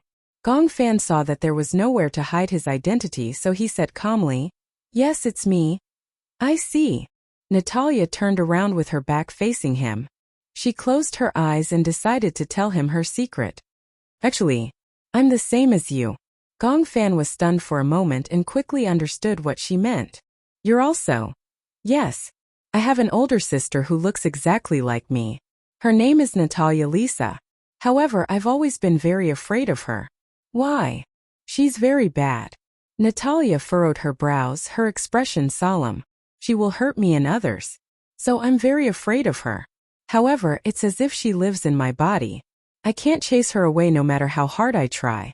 When Gongfan heard this, he opened his mouth and wanted to say something, but he hesitated. He actually wanted to ask between Natalia and Natalia, who was the main personality and who was the second personality. However, he opened his mouth and hesitated. In the end, he didn't say anything. Sometimes I'll see her in my dreams. She'll stand there and smile coldly at me. I'll feel afraid, but I can't move. At this time, I'll wake up covered in cold sweat. Gongfan listened seriously. He was the only one who could fit into her world, because he understood the world of dual personalities. Natalia turned around with her hands behind her back. She was wearing a dress and looked as cute as a doll. However, sometimes I would fall asleep. Once I fall asleep, it would always be for a very long time. My consciousness is clearly very happy, but my eyes are closed.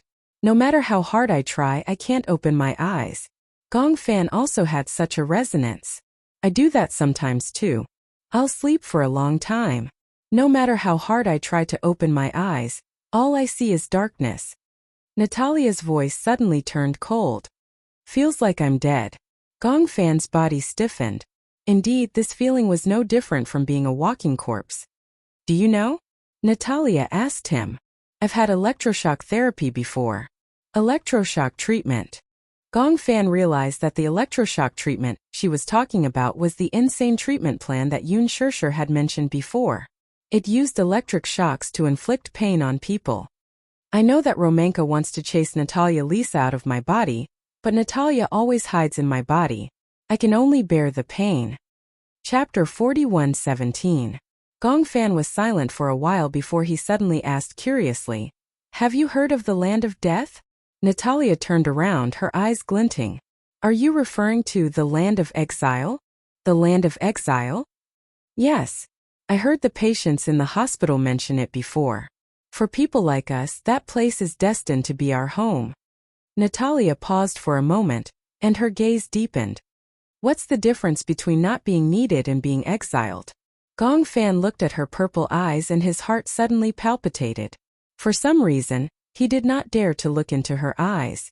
That pair of purple eyes seemed to have an indescribable magic. It was as if he looked at them for too long, he would be bewitched. Gongfan turned around and did not look into her eyes anymore.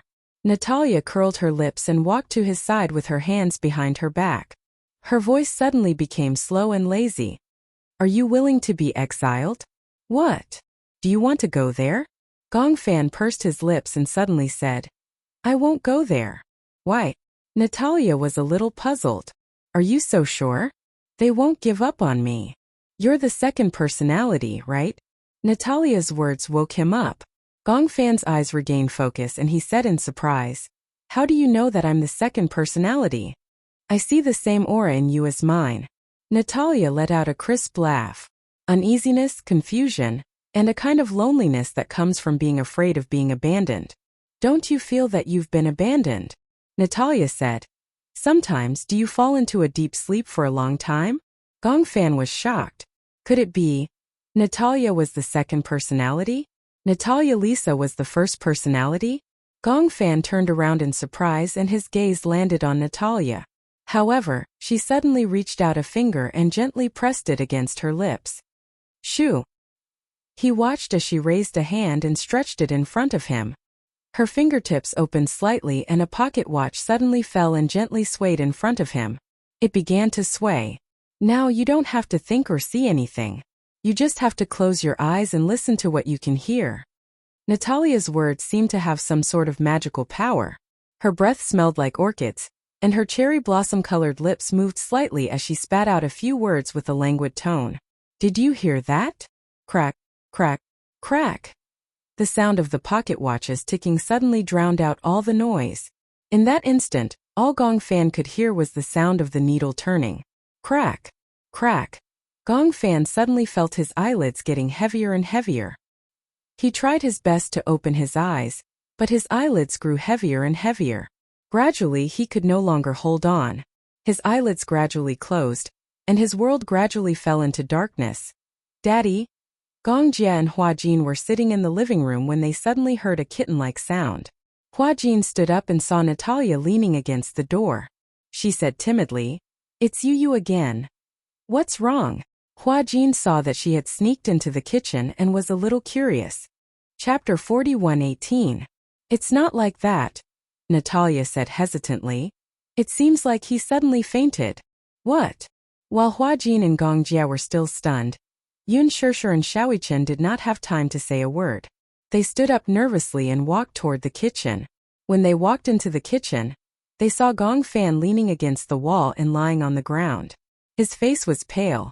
Yun Shishir walked over uneasily, picked him up and gently patted his face. Fan Fan. Xiaoyichen saw that Gong Fan was unconscious and was scared out of his wits. Should we call an ambulance? Gong Jia and Hua Jin also walked in. When they saw the unconscious Gong Fan in Yun Shishir's arms, their expressions changed drastically. What's going on? Natalia followed them in. Hua Jin caught a glimpse of her from the corner of his eye and immediately asked her anxiously, "What's going on? Why did he suddenly faint when he was fine just now?" "I don't know either," Natalia said innocently. "When I walked in, I found him unconscious here. What should I do? Should I call an ambulance?" Hua Jin was stunned. For some reason, the Natalia in front of him gave him a very unfamiliar feeling. It was as if he had never seen her before. She was different from the timid little girl who spoke cautiously when they first met. Even though her gaze seemed worried and uneasy, it was terrifyingly dark. Hua Jin was also aware that Natalia had dissociative identity disorder. Gong Jia had entrusted Natalia to him and told him about this in advance. However, no one had ever seen Natalia's second personality. Therefore, no one knew what Natalia's second personality was like. However, Hua Jin had an intuition that was even more terrifying than a sixth sense. The person in front of him was not Natalia at all. However, his guess seemed to have no evidence. Perhaps it was just his imagination running wild. Hua Jin's attention was still completely focused on Gong Fan. Xiaoyichen was about to take out his phone to call the ambulance when Yun Shishir noticed Gong Fan's eyelids twitching. She called out in delight, "Fan!" Gong Fan hummed softly and finally opened his eyes. Seeing that he was awake, Yun Shishir finally heaved a sigh of relief and relaxed her brows. "Are you feeling unwell?" Gong Fan was still in a daze. His vision gradually overlapped and regained focus. Only then did he see the person in front of him clearly. He called out softly, "Mommy." She sounded so weak that anyone who heard it couldn't help but feel sorry for her. Yun Shishir said worriedly, "You suddenly fainted. What happened? Are you feeling unwell?" Gong Fan looked around. When he heard Yun Shishir say that he had fainted, he was a little surprised. "Did I faint just now?" Yun Shishir said. "You gave us a fright." Gong Fan was also a little confused. He had no impression of what had happened just now. He only remembered that when he was still making desserts, he suddenly felt dizzy and fainted instantly. "I don't know what happened either." Gong Fan supported his body gently and held his forehead. "Probably I didn't sleep well last night." He didn't know how to explain it, and could only make up a random reason to stop Yun Shishir from worrying. Chapter 41:19. Didn't sleep well?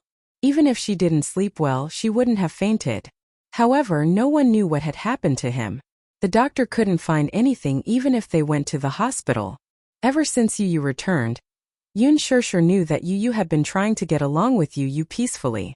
However, just as Alice said, with two personalities coexisting, Yu would not be able to hold on any longer. Yun Shirshir didn't know what he meant by not being able to hold on. However, seeing Gong Fan suddenly faint, it was hard for her not to link the two together. If you're tired, go back to your room and rest for a while, okay? Gong Fan nodded gently, but he was a little reluctant. Will I fall asleep and sleep for a few days? Yun Shirshir understood what he meant. He was worried that if he fell asleep, the next time he woke up might be a few days later. Yun Shirshir's heart ached for him, so she comforted him gently.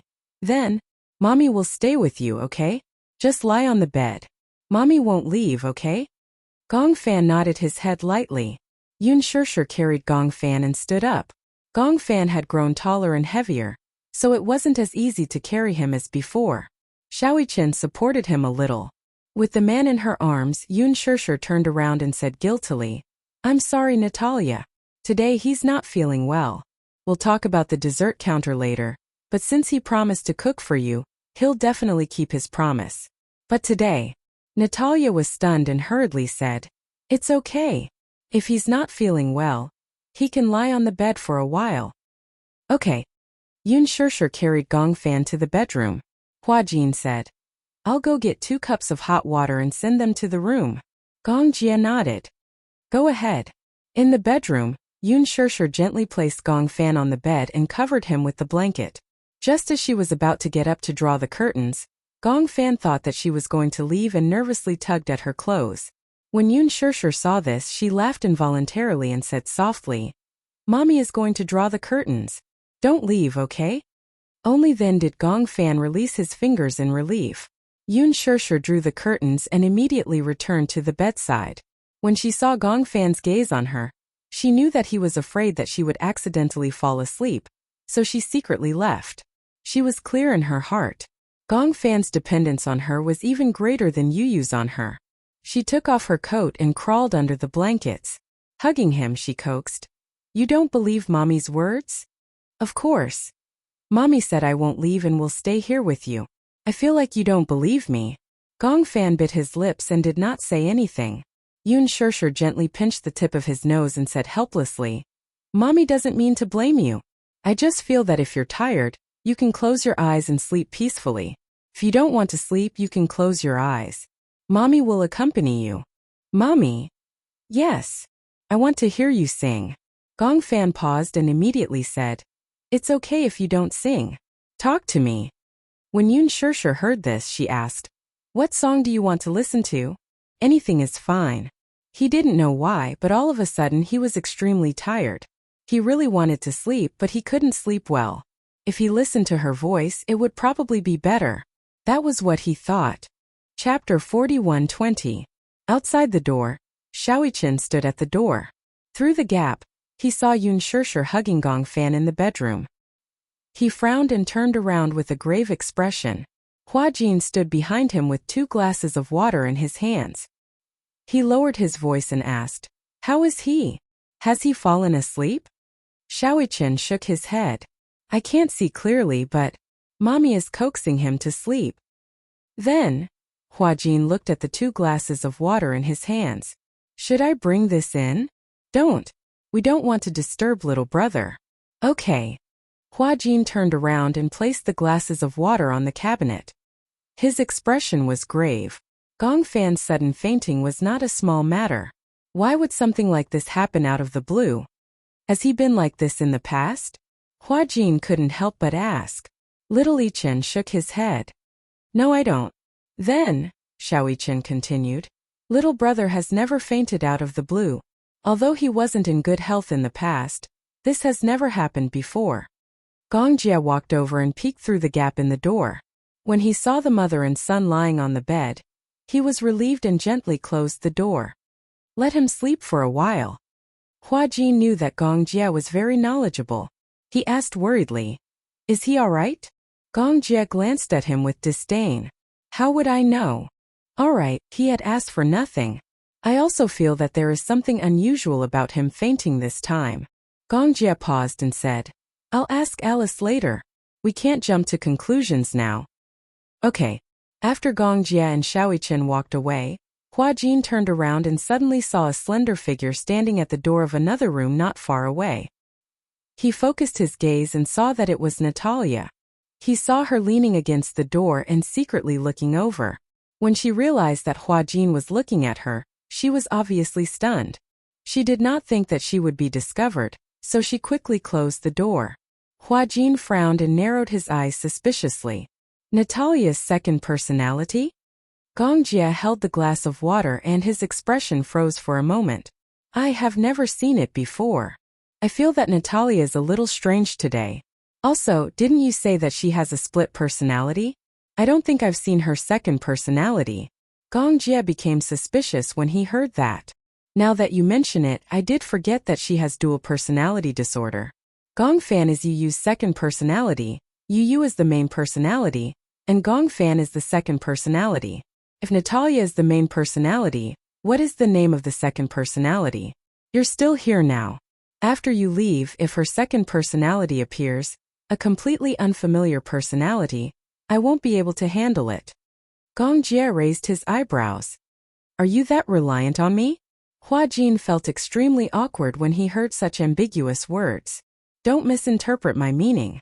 Gong Jie said. Who is the one misinterpreting whose meaning? Hua Jin was speechless again.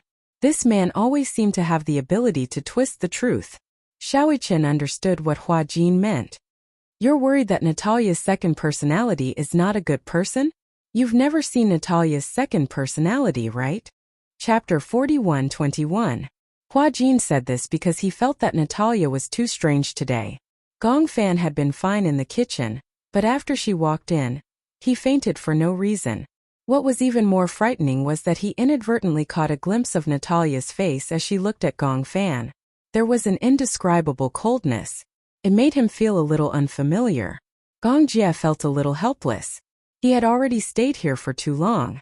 If he delayed any longer, he was afraid that Hurricane would become a pot of porridge. Hua Jin saw the hesitation on his face and immediately said, Actually, it's okay if you don't stay. I'll try my best to deal with it. I'll send someone to take good care of her. If there's anything unusual, just tell me directly. Hua Jin nodded. Okay, got it. Yun Shishir was originally accompanying Gong Fan to sleep. She hummed softly and unknowingly. Little Munchkin in her arms couldn't resist the sleepiness and fell into a deep sleep. Seeing that he had fallen asleep, she wanted to get up. But she was worried that Gong Fan would be sad and disappointed when he woke up and didn't see her by his side. Hence, she decided to sleep with him. When she woke up again, she was startled awake by the sound of someone turning around beside her. She instinctively opened her eyes and saw that little Munchkin was already awake. She was about to call out Gong Fan, when she saw him rubbing his eyes and opening them. His slightly dazed gaze made Yun Shishir realize that the person who had woken up wasn't Gong Fan, but Yu. Yu, you're awake? Yun Shishir patted his face gently. Yu opened his eyes and was still in a daze for a while. He was in a daze because when he fell asleep yesterday, it was at night in his own house. When he woke up, he was already in an unfamiliar room. He was very smart and realized that he had been in a deep sleep for some time. The person who had woken up previously was Gong Fan. Yu's voice was still hoarse from when he had just woken up. Where am I? At Natalia's house. How many days has it been since I fell asleep? Today is the day we agreed to make a dessert table for Natalia. Have you forgotten? However, the person who woke up this morning was Gong Fan. It's understandable that you don't remember him. Yu smacked her head. What time is it now?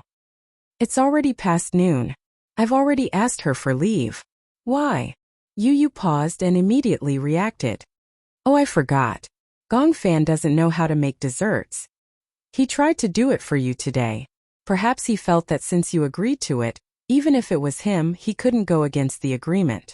So he bit the bullet and tried it, Yun Shishir explained. When Yu heard this, she couldn't help but feel helpless. Why would he do that? Yes, I failed several times. Yun Shishir pondered for a moment. In the morning, Gong Fan suddenly fainted once. I thought that he didn't sleep well, so I coaxed him to sleep for a while. When Yu heard this, he nodded and felt a little warm in his heart.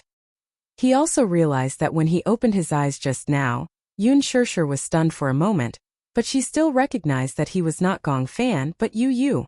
He felt warm in his heart. Chapter 41-22. In the past, when he stood next to Xiaoi Chen, many people would mistake him for Xiaoi Chen. Only Yun Shirshir could always tell the difference between the two little guys at a glance. However, now only Yun Shirshir could tell the difference between him and Gong Fan. Touched, Yu hugged Yun Shirshir's shoulders and kissed her forehead gently. "Mommy, I love you." "Okay." Yun Shirshir hugged him gently. "Are you still sleepy?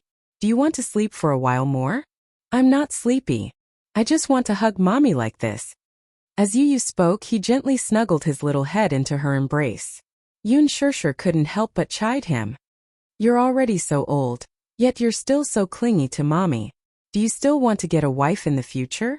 A wife is as important as Mommy." "Oh, are Yu is really a Mommy's boy? In the future, you're not allowed to stick to Mommy like this. Otherwise, girls won't like Mommy's boy." Yu pouted and said, "Is it wrong for me to love Mommy? If what Mommy says and does is right, why shouldn't I listen to Mommy? When you grow up, will you still stick to Mommy like this?" Yu thought for a while and said seriously, "It depends on the situation. If Mommy becomes senile, I definitely won't listen to Mommy." Yun Shirshir's heart ached. "When you grow up, Mommy won't become senile either." When Yu heard this, he laughed. "Okay, Mommy is so young. When I'm 30, Mommy will only be 48 years old." Yun Shirshir was angry and amused at the same time. She rubbed his head and said comfortingly, "Close your eyes and rest for a while." Yu grunted and obediently hugged Yun Shirshir's waist and closed his eyes. "Mommy." I feel that it's very strange. Recently, Gong Fan always seems to sleep for a long time without waking up." When Yun Shirshir heard this, she knew that Yu was worried about Gong Fan. She comforted her gently. "Isn't that good? At the very least, you'll have more time for Mommy to accompany you." But Yu couldn't bear it. He said sadly, "If that's the case, won't he have less time to see Mommy? He's actually lonelier than I am, and he needs company more. Subconsciously, I also want to give this body to him so that he can spend more time with Mommy, but he's been acting weird lately. He always sleeps for a long time." Yun Shirshir couldn't help but hesitate. She also realized that Yu had discovered some minor changes in her body. He was a little afraid of these changes, and she was also scared witless. However, no matter what happened, she wanted to be by his side and would be by his side. "Don't think too much. No matter what, you can't change anything even if you let your imagination run wild. You just need to know that no matter what happens, Mommy will be by your side." When Yu heard this, he smiled and said, "Okay." Yu hugged Yun Shirshir and stayed in bed for a while. He only got up when he was no longer sleepy. At that moment, Hua Jin had already reheated the food. At noon, except for the two of them, everyone else had eaten. It was only then that Yun Shirshir realized that it was already 2 in the afternoon, but she didn't feel hungry at all. Chapter 41-23. Seeing that Yun Shirshir was asking about Natalia, Hua Jin replied, "Yeah, Natalia is taking an afternoon nap. Kids don't have energy if they don't take an afternoon nap." Yu looked at Yun Shirshir and then at Hua Jin. Seeing that the two of them had different expressions, she didn't know what they were thinking about. Hua Jin sized up Yu and carefully probed, "You are." "Idiot, I'm Yu." Yu rolled her eyes adorably. "Can't you recognize me?" Hua Jin answered honestly. I really can't recognize you." "Haha." Yu glanced in the direction of the bedroom, pursed his lips and said, "That guy must have made a mess in the kitchen, right?" Everyone could tell that the clumsy guy he was referring to was Gong Fan. When Hua Jin heard this, he immediately said, "I've already tidied up the kitchen." But Natalia seems very disappointed that she didn't get to eat dessert. "It's okay." Yu moved her wrists and smiled at Hua Jin. "I'll get the dessert table ready right away. You don't have to force yourself. Since I've promised, I have to do it. Besides, it's okay. I'm not that clumsy guy." With that, Yu walked into the kitchen. Yun Shishir said to Gong Jia and Hua Jin. I'll go and help him. Hua Jin couldn't help but tease her. I feel that you might not be helping him. You might even cause trouble. When Yun Shishir heard this, she was instantly unhappy. Are you looking down on me? Gong Jia couldn't help but say, Sis, don't go and cause trouble. Everyone knows that you'll cause more trouble than help when you enter the kitchen. Yun Shishir's face turned red. She was angry and embarrassed. All right. She could only sit down on the sofa obediently. In the afternoon, when it was almost evening, Yu gently placed the last decorative flower on the cake in the kitchen. With that, the dessert counter was successfully completed. Coincidentally, Natalia had just woken up from her afternoon nap. As soon as she walked out of her room, she smelled a sweet fragrance. She couldn't help but follow the aroma to the dining room, only to find that there was a huge dessert table by the dining table. On top there were biscuits, donuts, small cakes. They were all pink, exquisite and beautiful. Natalia's eyes widened in shock. She didn't expect the dessert table to be completed. This was probably a beautiful surprise. You're awake? A voice came from behind. Natalia turned around in confusion. She saw Yu standing behind her with his hands behind his back and a warm smile on his face. Do you like it? You did this. Yu nodded. Okay. You. Natalia muttered to herself doubtfully for a moment and tried to sound out a name. Yu? For some reason Yu suddenly froze. He suddenly asked, Have you seen him before? The him he was referring to was Gong Fan. Natalia understood what he meant and nodded. The one in the morning wasn't you. It was him, right? Yu nodded. For some reason his expression changed. He doesn't know how to make desserts. Ah. Chapter 41-24. Yu was still puzzled. He suddenly asked, How do you know about him? Natalia was stunned. Indeed, no one had mentioned Gong Fan to her. Even Gong Jia and Hua Jin had never mentioned Yu's double identity disorder to her. Natalia pursed her lips and immediately said, I can tell that you're like me, right? Yu narrowed his eyes slightly and looked at her deeply. However, he did not say anything in the end. Instead, he hid the suspicion in his eyes and changed the topic. He turned around and asked, Do you like the dessert table I made? Natalia walked over slowly and looked at the desserts on the dessert rack. She asked happily, Can I eat it now? This is a gift I made for you. It depends on whether you're willing to try it.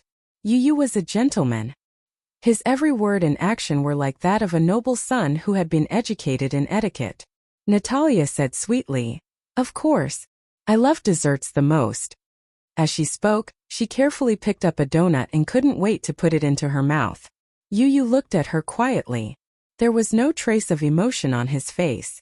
It was as if he was only concerned about whether she liked the dessert he made. Is it good? Yes. Is it as good as the one you ate at the amusement park last time? Natalia said. This must be the best dessert I've ever had in the world. There's no other dessert like it. She asked curiously, Have you learned how to bake before? No. I read books and tried to make it myself. So good. Natalia blushed again and said, If I want to eat it again in the future, will you still be willing to make it for me? Of course. If you want to eat it, I can make it any time. Okay, then it's a deal. Natalia smiled and took a bite of the donut. She wanted to try all the desserts on the dessert rack before she stopped. Yu looked at her without a trace. His gaze fell on her face, but there was no change in his expression. After dinner, Yu and Yun Shishir went home. As for the Gong Jia, it was the evening schedule. After dinner, he gave a few instructions to Hua Jin and left. Before they left, Natalia was still reluctant to leave. She hugged him and refused to leave. Hua Jin stood by the side and watched. Gong Jia naturally couldn't bear to part with her, so she coaxed her gently and promised that she would come back as soon as possible. Only then did Natalia let go of her hand and let her go. Even after Gong Jia had left for a long time, Natalia was still standing by the window. Under the cold moonlight, the side of her face seemed to be covered with a layer of silver. After finishing a glass of champagne, Hua Jin finally stood up and walked to Natalia's side. All of a sudden, he reached out and gently closed the window. Natalia looked up at him in surprise. Hua Jin said slowly, It's getting cold. The wind is too strong. Don't catch a cold. Oh, Natalia couldn't hide the disappointment in her eyes. She turned around and walked back to her room dejectedly.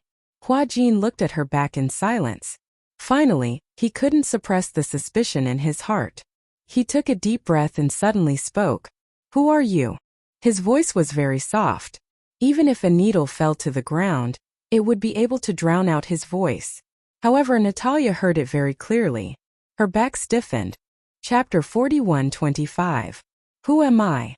Natalia was obviously amused by his question. She turned around gracefully, her skirt fluttering in a beautiful arc. She smiled with her hands behind her back, as cute as a doll. I'm Natalia. You know my name. Hua-Jin took a step closer to her and asked seriously again. Who are you? Natalia was not stunned, nor did she find his question strange. Instead, she sized him up with a smile. She suddenly took a step closer to him. You're so interesting. Hua-Jin pursed his lips. Now there were only two people in front of him.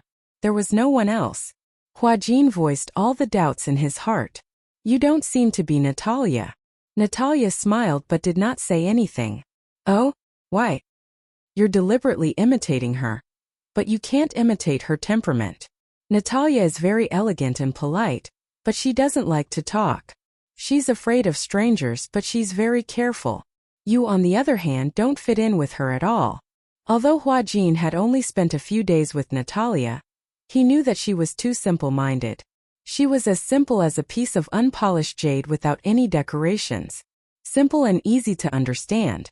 So much so that after spending a few days with her, Hua-Jin naturally understood her habits and personality characteristics. Moreover, he was a very sensitive person. Therefore, he could easily tell that the person in front of him was not Natalia. I heard that Natalia has two personalities. Hua-Jin said seriously. One is called Natalia, but the other one no one knows until now. So who are you? Natalia looked at him with a smile and did not answer directly.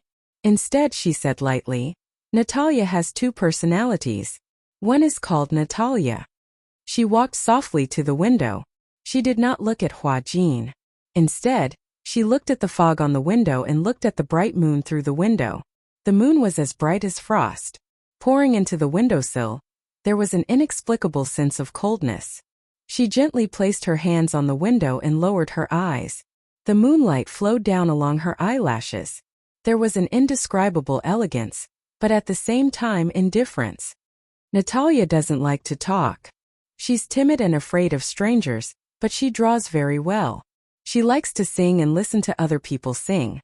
She has no sense of security, so she trusts others easily and gets hurt easily.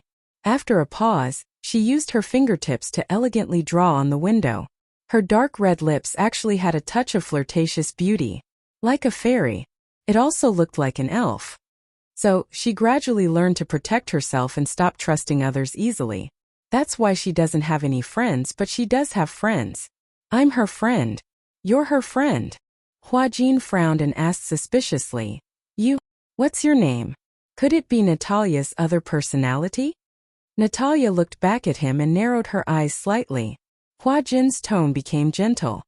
It was not intentional, but he felt that the Natalia in front of him seemed to be a little wary and guarded. He seemed to have interpreted it wrongly and thought that she was insecure. Don't worry, I won't hurt you. Chapter 41:26. She suddenly tiptoed. Even though she was not wearing a dance dress or shoes, the moment she tiptoed, the back of her foot straightened up and she stood up like a swan. She glanced at Hua-Jin from the corner of her eye. She twirled her steps slightly and the hem of her dress fluttered like a butterfly's wings. She dances very well. I think she has a talent in this area. Even if she doesn't have a teacher to teach her, she looks very good when she dances. In the dead of the night, she likes to stand on the balcony of the hospital, facing the wind like a swan. Natalia slowly stretched out the tip of her foot and stepped lightly on the floor. It was light, but it was as if the tip of her foot was touching the surface of a river. There were no ripples. Her dance steps were light and graceful. It was so elegant that it was hard to take one's eyes off her. Hua-Jin furrowed his eyebrows slightly. He probed. So you're Natal Isa, her second personality? Natalia turned around and looked at him deeply. Suddenly her lips curled into a smile. There was a hint of contempt in her smile. She asked slowly, "Who told you that she has dual personality?" Hua Jin was stunned. He did not know what she meant by that. Natalia did not have dual personality. Then the girl in front of him, was she Natalia or Natalisa? Who are you? The girl smiled. There was a hint of evil in her eyes. I'm not Natalia, and I'm not Natalisa. I'm the emissary. Emissary? Hua Jin was even more confused. Emissary, what was that? His tone was a little heavy. Who are you? I'm in charge of managing this body. The girl lowered her head and looked at her hand. She raised it gently and examined it elegantly. She smiled. I can see them, but they can't see me. I'm the emissary created by Professor Romanka. I'm in charge of maintaining the balance between the personalities. If any of the personalities are disobedient, I have the right to chase them to the land of exile. Hua Jin's eyes revealed a hint of shock. It was not because of what she said, but because of the coldness that flashed in her eyes. It made one's blood run cold. Does the Gongjia know about this? Then where's Alice? Did she know the truth about Natalia? What did Romanka do to this girl? What emissary? Hua Jin was a little confused. I don't understand what you mean. He wondered if he should call Alice later and ask her what a messenger meant. The girl obviously saw through his thoughts and said, You want to call Alice? Hua Jin was a little wary. Did this girl have the ability to read minds? Otherwise, how could she see through his thoughts so easily? He said, You, don't let your imagination run wild. Do you know Alice? I know her. The girl's expression suddenly turned cold. I'm warning you, don't ruin my plan. Do you understand? Ruin your plan. Hua Jin was a little alarmed. What plan? Oh? You want to know so badly? The girl suddenly walked in front of him with her hands behind her back. Her eyes were as cold as the moonlight. You shouldn't know so much. Otherwise it's very dangerous. Very dangerous? Very dangerous. Chapter 41:27. Hua Jin didn't know why, but he seemed to have sensed too many things from her eyes. He immediately took a step back. Just as he turned around, he heard a strange cry of pain behind him. Ah! Don't come over. Hua Jin was shocked and hurriedly turned around. He didn't know why the girl was kneeling on the ground, her hands cupping her ears. Don't come over. Hua Jin was at a loss for what to do when he heard her hysterical screams. What's wrong? He immediately went forward and held her shoulders. He was so worried that he didn't know where to go. What's wrong with you? Why don't you come over? Did you see anything? She covered her ears tightly, her whole body trembling violently. Don't talk. Don't talk in my ear. Go away, go away. They're all bad people. Bad people. Hua Jin was scared out of his wits. He didn't know what happened to her body, but he was worried that something was wrong with her. He comforted her gently. I'm here, I'm here. Don't be afraid. Look at me, look at me. The girl suddenly raised her head. At the same time, almost at the same time, she raised her right hand. Immediately, a pocket watch dangled from her palm. Click. The surroundings suddenly became extremely quiet, leaving only the sound of the pocket watch's hands moving. Click, click. It was clear and rhythmic. Hua Jin subconsciously looked at the pocket watch dangling in front of his eyes. Because of this pocket watch, his vision seemed to be blended together and gradually became blurry. He tried to calm his mind and look away. However, his eyes seemed to be firmly attracted by the pocket watch, and there was no room for him to retreat. This pocket watch seemed to have magical powers. However, the little bit of consciousness he had left seemed to remind him. This seemed to be hypnotism. He originally thought that this kind of hypnotism seemed to only be seen in movies and novels. He didn't expect that this kind of hypnotism actually existed in reality. What's your name? The girl asked. Hua Jin said numbly. Rong Jin. What's my name? Messenger. Wrong. The girl's voice became softer and softer like a feather. My name is Natalia. There is no emissary. Nor is there a Natalia. Soon I will snap my fingers. After hearing this sound, you will forget everything you heard. Everything you should have heard, and everything you shouldn't have heard. You just had a very long dream. When you wake up from the dream, everything will return to reality. What I said will no longer exist. Hua Jin's eyes gradually became hollow. In his eyes, the constantly swinging pocket watch was reflected. The girl looked at his expression and suddenly put away her pocket watch. She reached out and snapped her fingers. Patter! Hua Jin's eyelids suddenly drooped powerlessly. His entire body suddenly lost its support, and he softly fainted on the ground, unconscious. The girl squatted beside him and looked at him quietly. After waiting for a long time, she hugged his shoulders and dragged him to the sofa with great effort. She helped him onto the sofa. She took a deep breath, then suddenly stood up and walked downstairs. Downstairs, the nanny was cleaning. "Auntie," she called out softly. The nanny's attention was attracted. She looked up and saw that it was her. She asked curiously, "Young miss, is there anything?" Chapter 41:28. Aya, how could this be? The nanny immediately put down her work and hurried upstairs. When she saw Hua Jin lying on the sofa, looking like he had fallen asleep, she couldn't help but sigh. "You must be exhausted. How did you fall asleep on the sofa?" The nanny nagged as she walked forward and gently pushed Hua Jin's shoulder. Young master, young master?" Hua Jin didn't move at all. The nanny was suspicious and shook him a little harder. Hua Jin woke up abruptly. He opened his eyes and felt a terrible headache. His brain felt empty and he didn't realize where he was. Natalia saw the confusion in his eyes and realized that her hypnosis had worked. She sighed in relief. Hypnosis was all about coordination. If a person was extremely resistant and repulsed before being hypnotized, especially when he was so alert just now, as if he had guessed what she was going to do, the hypnosis could easily fail. She didn't expect it to work. She took a deep breath and immediately smiled. She pretended to be careful and said, "Uncle, are you tired? How did you fall asleep on the sofa?" Hua Jin's gaze was a little confused. He also didn't know why he was lying on the sofa for no reason. His memory was still stuck at the time when Gong Jia left. How did he end up lying here in the blink of an eye? What had happened in between that he didn't realize at all? Hua Jin was a little confused. "Why am I here? You said you were tired and wanted to sit for a while. You didn't expect to fall asleep on the sofa." Natalia paused and explained, "I didn't want to wake you up, but the weather is getting colder. I was worried that you would catch a cold, so I wanted to wake you up and go back to your room to sleep." Hua Jin was still a little confused when he heard this. Then why did he lose a part of his memory for no reason? What had happened between them? How could he have forgotten all about it? "Maybe you're sleepy and tired," Natalia said. "If you're tired, go back to your room and sleep. It's getting late.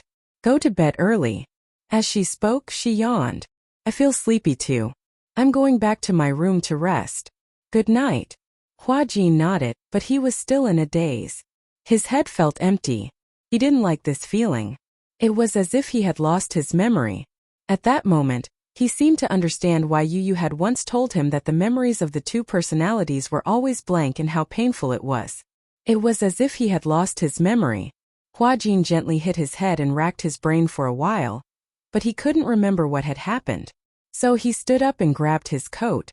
The nanny saw that something was wrong with his expression and asked worriedly, "What's wrong?"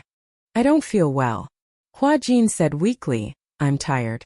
I want to rest early." "All right. Then young master, rest early. Good night."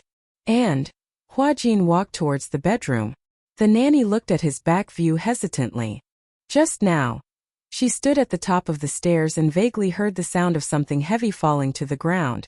She wanted to go up and take a look, but she didn't. She didn't know what had happened, but she felt that.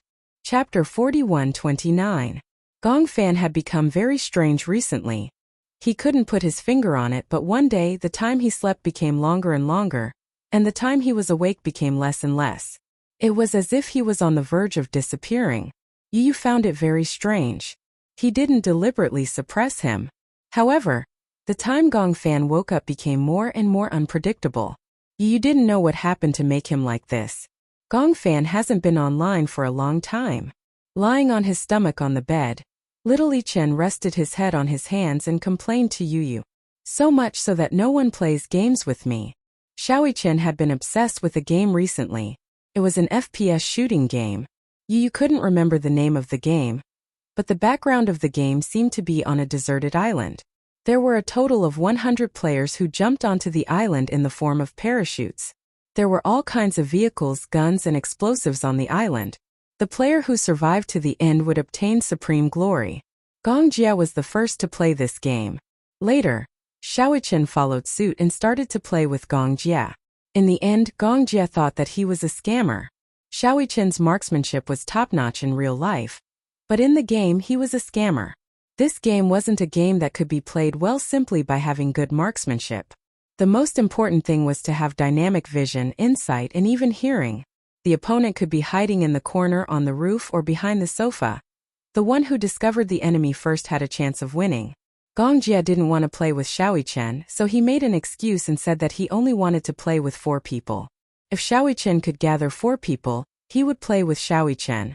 Xiaoqian coaxed and pestered Muyaja to play with Gong Fan. Gong Fan didn't play much. Gong Jia couldn't go online to play all the time because of work. Thus, when Gong Fan was around, Xiaoqian would play with him. When Gong Fan wasn't around, he would pester Muyaja to play with him.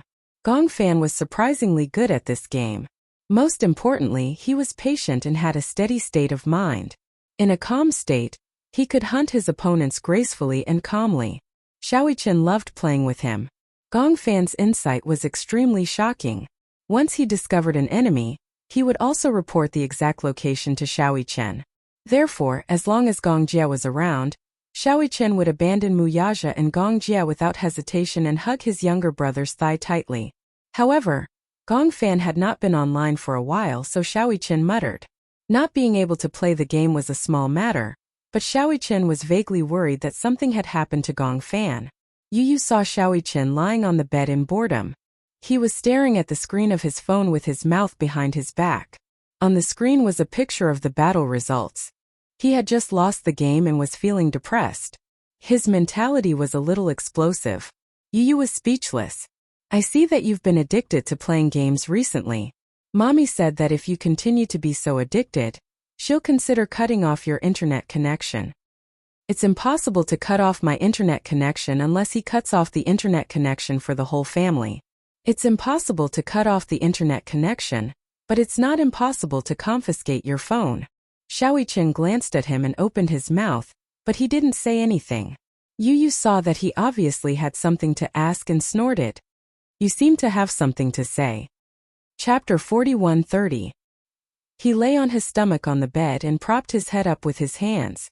I haven't seen Gong Fan for a long time. Is he sick? If he's sick, I'll be sick too.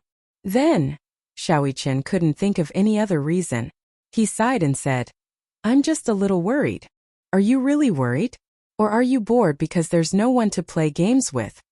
Xiaoqian looked aggrieved when he heard this. Am I that kind of person? I'm really worried, okay? You're my younger brother, and he's also my biological younger brother. Isn't it natural for an older brother to be worried about his younger brother? I thought you didn't want to see him since you were so afraid of him. Xiaoqian smiled guiltily. Actually, it's not that bad. At first, I wasn't used to his personality. I felt that he was too cold. However, after interacting with him for a while, I felt that he was just cold on the outside. To be precise, he was just using his coldness to protect himself from getting hurt.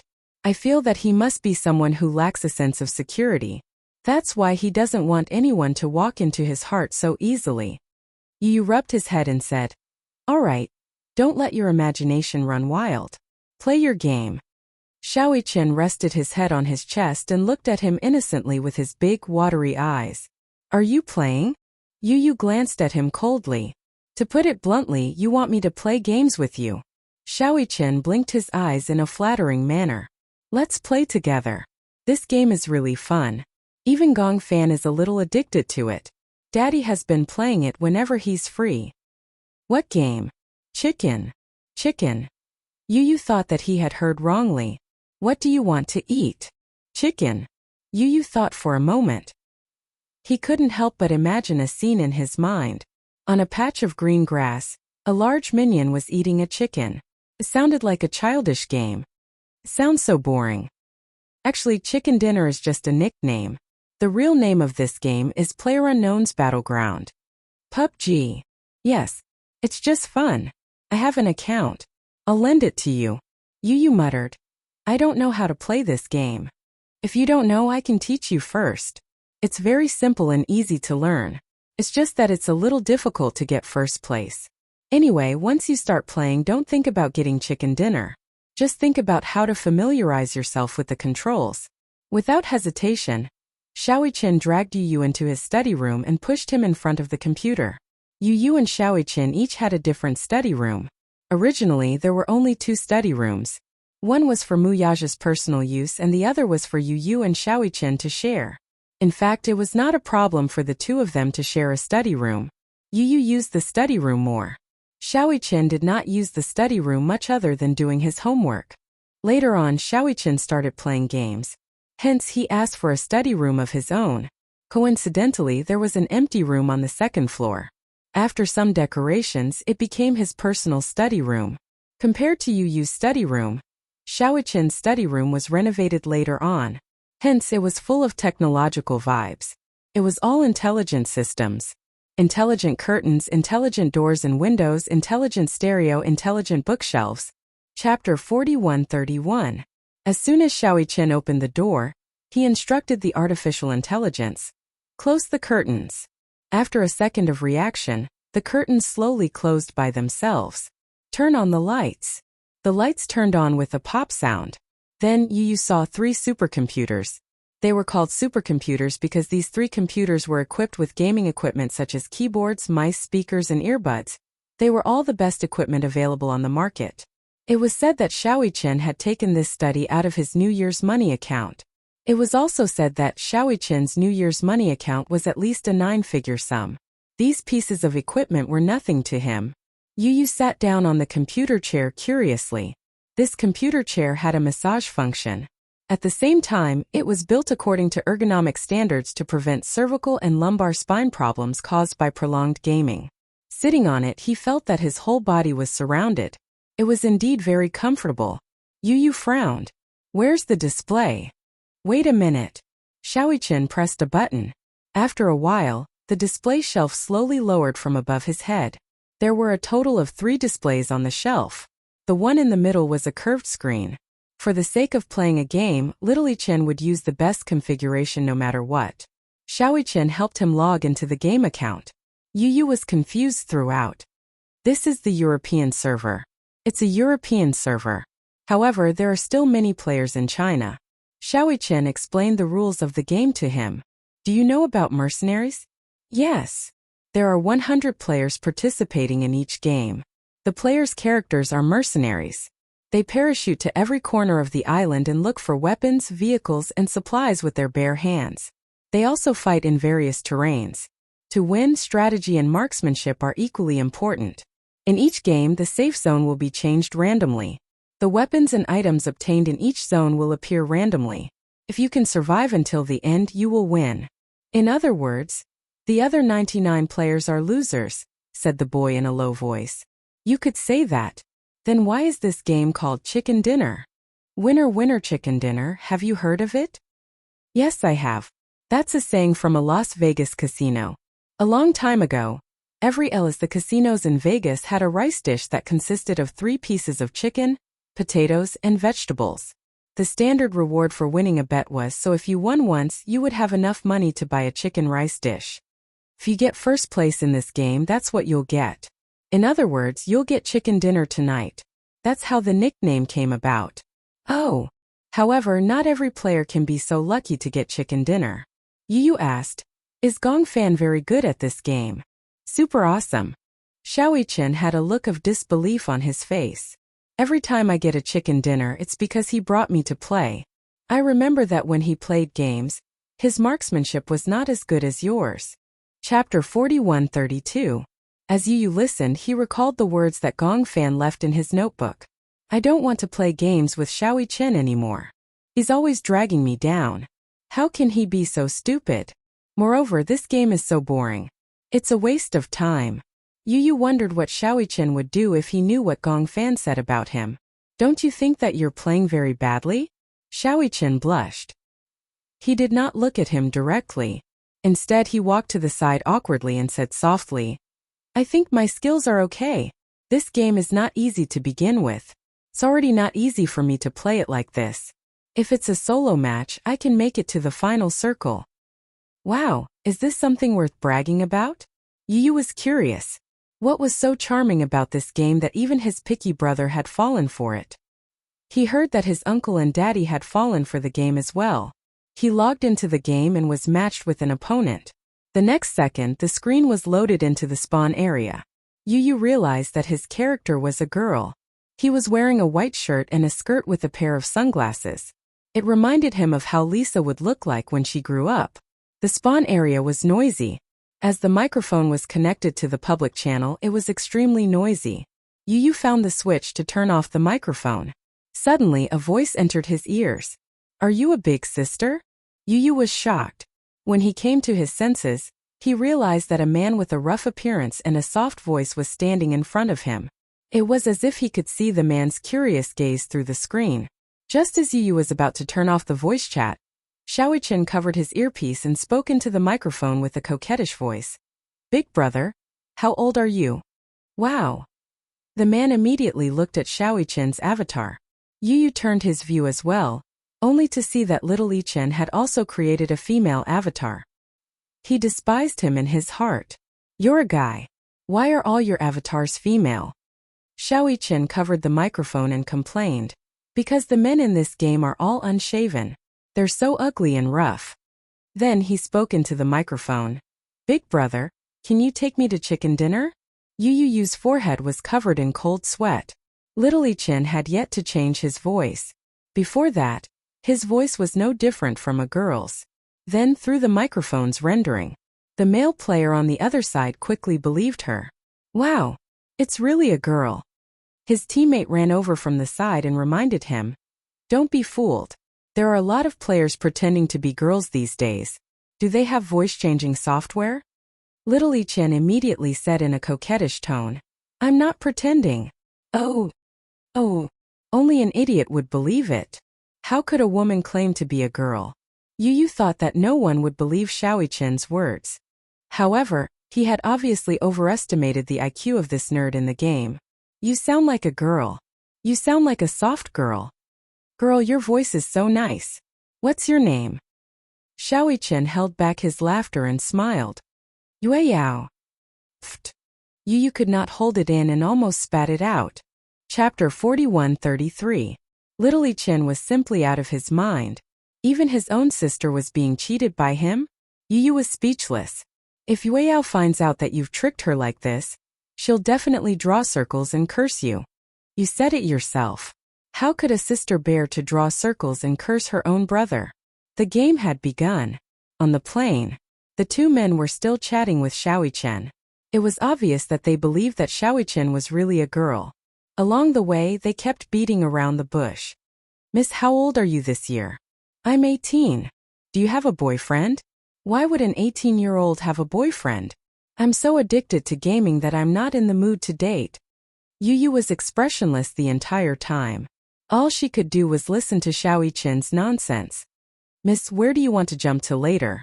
The military base. There's a lot of people at the military base. Miss, you have to protect me. Xiaoyi-Chen grinned. Sure. Give me the guns you picked up and I'll protect you. Okay. That's great. Miss, you're going to carry us. The game was a two-player team. The two men were in the same team. However, Yu Yu could tell that the two men were obviously trying to flirt with Xiaoyi-Chen the entire time. She could also tell that they were very confident in their gaming skills. Miss, if you win this round, why don't we add each other as friends? Xiaoyi-Chen smiled. Sure. Oh right. Who's your other teammate? Xiaoyi-Chen glanced at Yu Yu and explained. She's my sister. Sister? Yes, her name is Lisa. What's her English name? It's very Western. Xiaoyi-Chen winked at Yu Yu. Sister, say something. Yu Yu ignored him. The two men coaxed her. Miss Lisa, say something. Yu Yu forced out a few words. I don't feel like talking. Xiaoyi-Chen explained. It's her first time playing. I pestered her to team up with me. Otherwise, it's too boring to play alone. Yu Yu rolled her eyes again. Xiaoqian was good at bullshitting. Didn't he blush when he said that? Xiaoqian marked the military base and teach Yu Yu how to parachute jump. When they were near the base, Xiaoqian said, "Jump." The four of them jumped. Yu Yu Yu Yu oh you did it. Yu Chen got Yu Yu oh oh Chen he Yu O's he was in this. Once they landed, they had to search for equipment. By searching for equipment they were searching for guns. There were a lot of people in the military base. It could be said that it was a sea of people. Many people chose to stay in the military base. The game's effects were very realistic. After Yu Yu landed, she immediately followed Xiaoqian into a room. When they entered the room and their characters stopped moving, they could hear many footsteps passing by outside the window. Little Ichen's expression tensed up instantly. "I think there are footsteps. Someone's here." "Someone's here?" Xiaoqian shushed her and listened carefully. He immediately turned the camera to the window and said to Yu Yu, "I'll keep watch. You go and search the room for guns." Okay. Chapter 4134. It looked like a box with bottles and jars inside. The words first aid kit were written on it. However, he did not know what this item was used for. Just as Yu Yu was about to ask, Xiaoqian asked curiously, "Did you pick something up?" "Yes, I picked it up." "What is it?" "First aid kit." "Medicine." Little Chen immediately leaned over to take a look in disbelief. His eyes widened. "Are you that lucky?" In this game, other than first aid kits, painkillers, energy drinks, and epinephrine from the airdrop, there was also a first aid kit. This item could instantly replenish one's health points. The other items could only be replenished bit by bit. Even a first aid kit could only replenish 70% of one's health points. However, first aid kits were very rare. It could be said that they were very hard to come by. "Are you that lucky?" "Am I that lucky? Maybe it's because of the newbie halo." Xiaoqian continued. "There are still a few rooms and a few floors above. You can search them all. This house is quite big, maybe there are other treasures." Okay. Thus, the boy began to search for them in an orderly manner. Every time he picked up an item, Yu Yu would read it out loud. However, the more he read, the more Xiaoqian wondered if Yu Yu's luck was off the charts. Special Forces helmet, military bulletproof vest, 8x scope, 98K sniper rifle, M16 or something. I think it's an automatic rifle. He uses 5.56 bullets. The more Xiaoqian listened, the more his eyes widened. There's also a huge backpack. This is too much. How can I be that lucky? Forget about the level 3 backpack, level 3 helmet, level 3 military vest, and the 98K. However, the 8x scope and the first aid kit were good items that he could not find even if he searched for them. Amazing. Outside the house, there was a fierce exchange of gunfire. If he went out, he would become a live target. Therefore, Xiaoqian decided to stay in the house. Seeing that no one was coming in, Xiaoqian went upstairs and asked Yu Yu to give him some guns. Yu Yu was still not very familiar with the operation. Fortunately, there was no one around, so Xiaoqian taught him bit by bit. Although he was not familiar with the operation, he was very familiar with the computer, so he quickly familiarized himself with the operation. Xiaoqian had never held such a good starting weapon before. With his 98K in hand, he crouched on the rooftop and aimed outside the window. Fortunately, they were in the safe zone. Through the 8x scope, Xiaoqian saw people fighting and exchanging fire in another area. He realized that the two most ferocious fighters were the two men who had hit on him on the plane. It wasn't far from him. The gunfire soon stopped. Xiaoqian saw that the two men were looting the bags, so he asked Yu Yu to follow him and ran towards the two men. When he got closer, he hid behind a bunker and asked, "Little brother, did you pick up a good gun?" "Little sister, you're not dead." "That's great."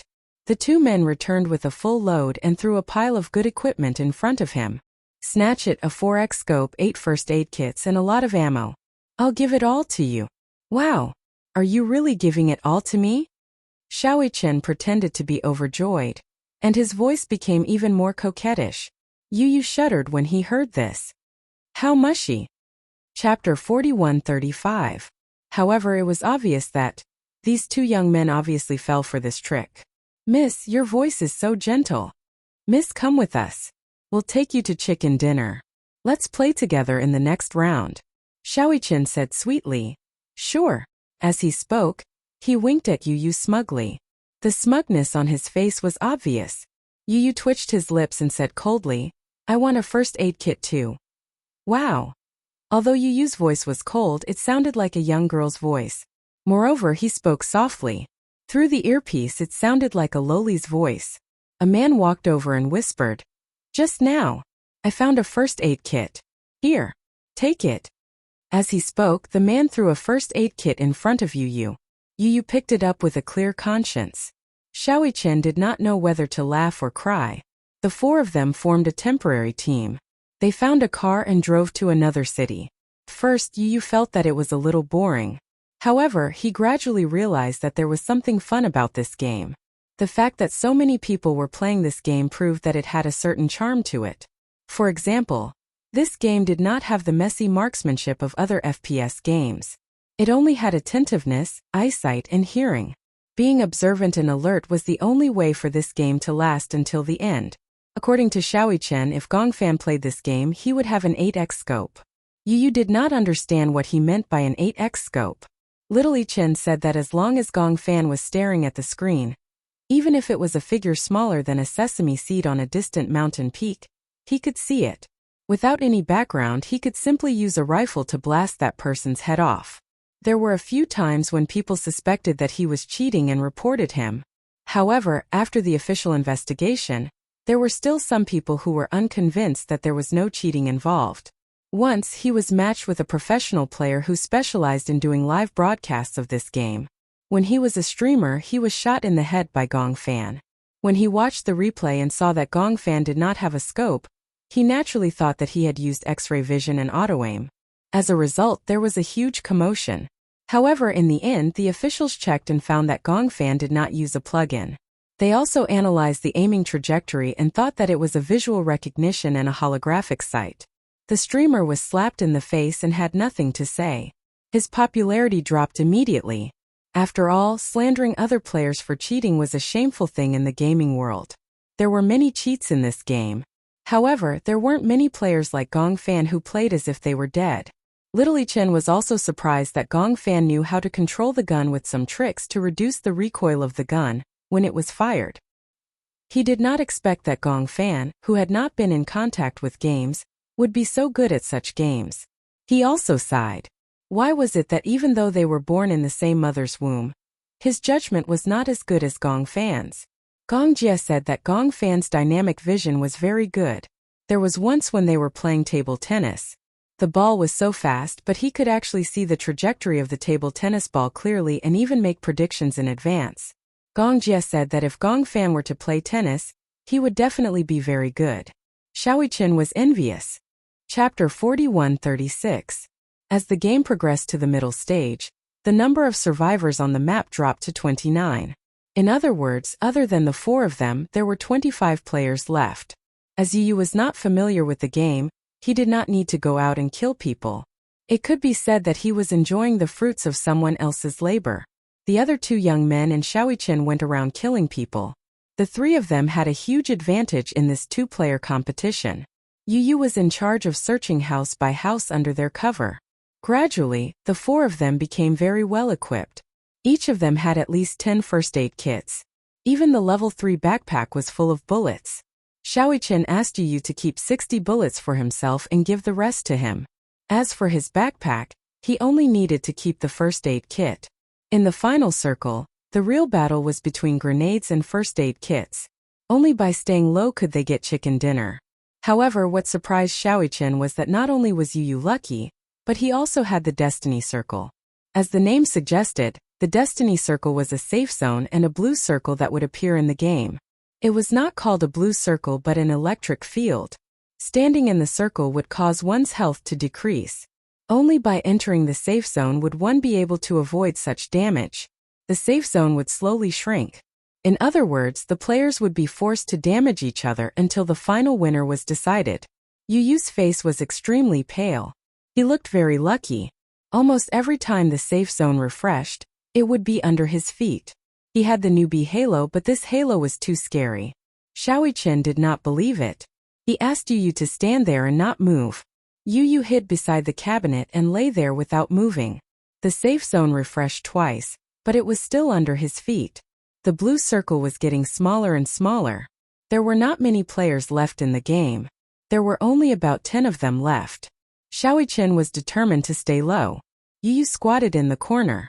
Outside the door, the two little brothers acted as her escorts, guarding the window and making tut-tut-tut sounds non-stop. In the end, there were only 4 people left. Xiaoqian looked at Yu, and Yu looked at Xiaoqian. Clearly, they did not understand what he meant. Only 4 people left. Xiaoqian whispered. Should we get rid of those 2 boys so that we can get the chicken dinner? Yu's lips twitched. I don't think that's a good idea. After all, they have protected us all the way. If it weren't for them, we wouldn't have been able to fight so smoothly. Are you trying to burn the bridge after crossing the river? Xiaoqian felt a little guilty when he heard that. Originally, he was also a little guilty. After all, these 2 little brothers were sincerely good to him. He couldn't bear to stab such kind-hearted little brothers in the back. Not long after, the 2 little brothers also came upstairs. Miss, there's no one else. It's just the 4 of us. We promised to get the chicken dinner. Why don't we jump into the blue circle and let you guys get the chicken dinner?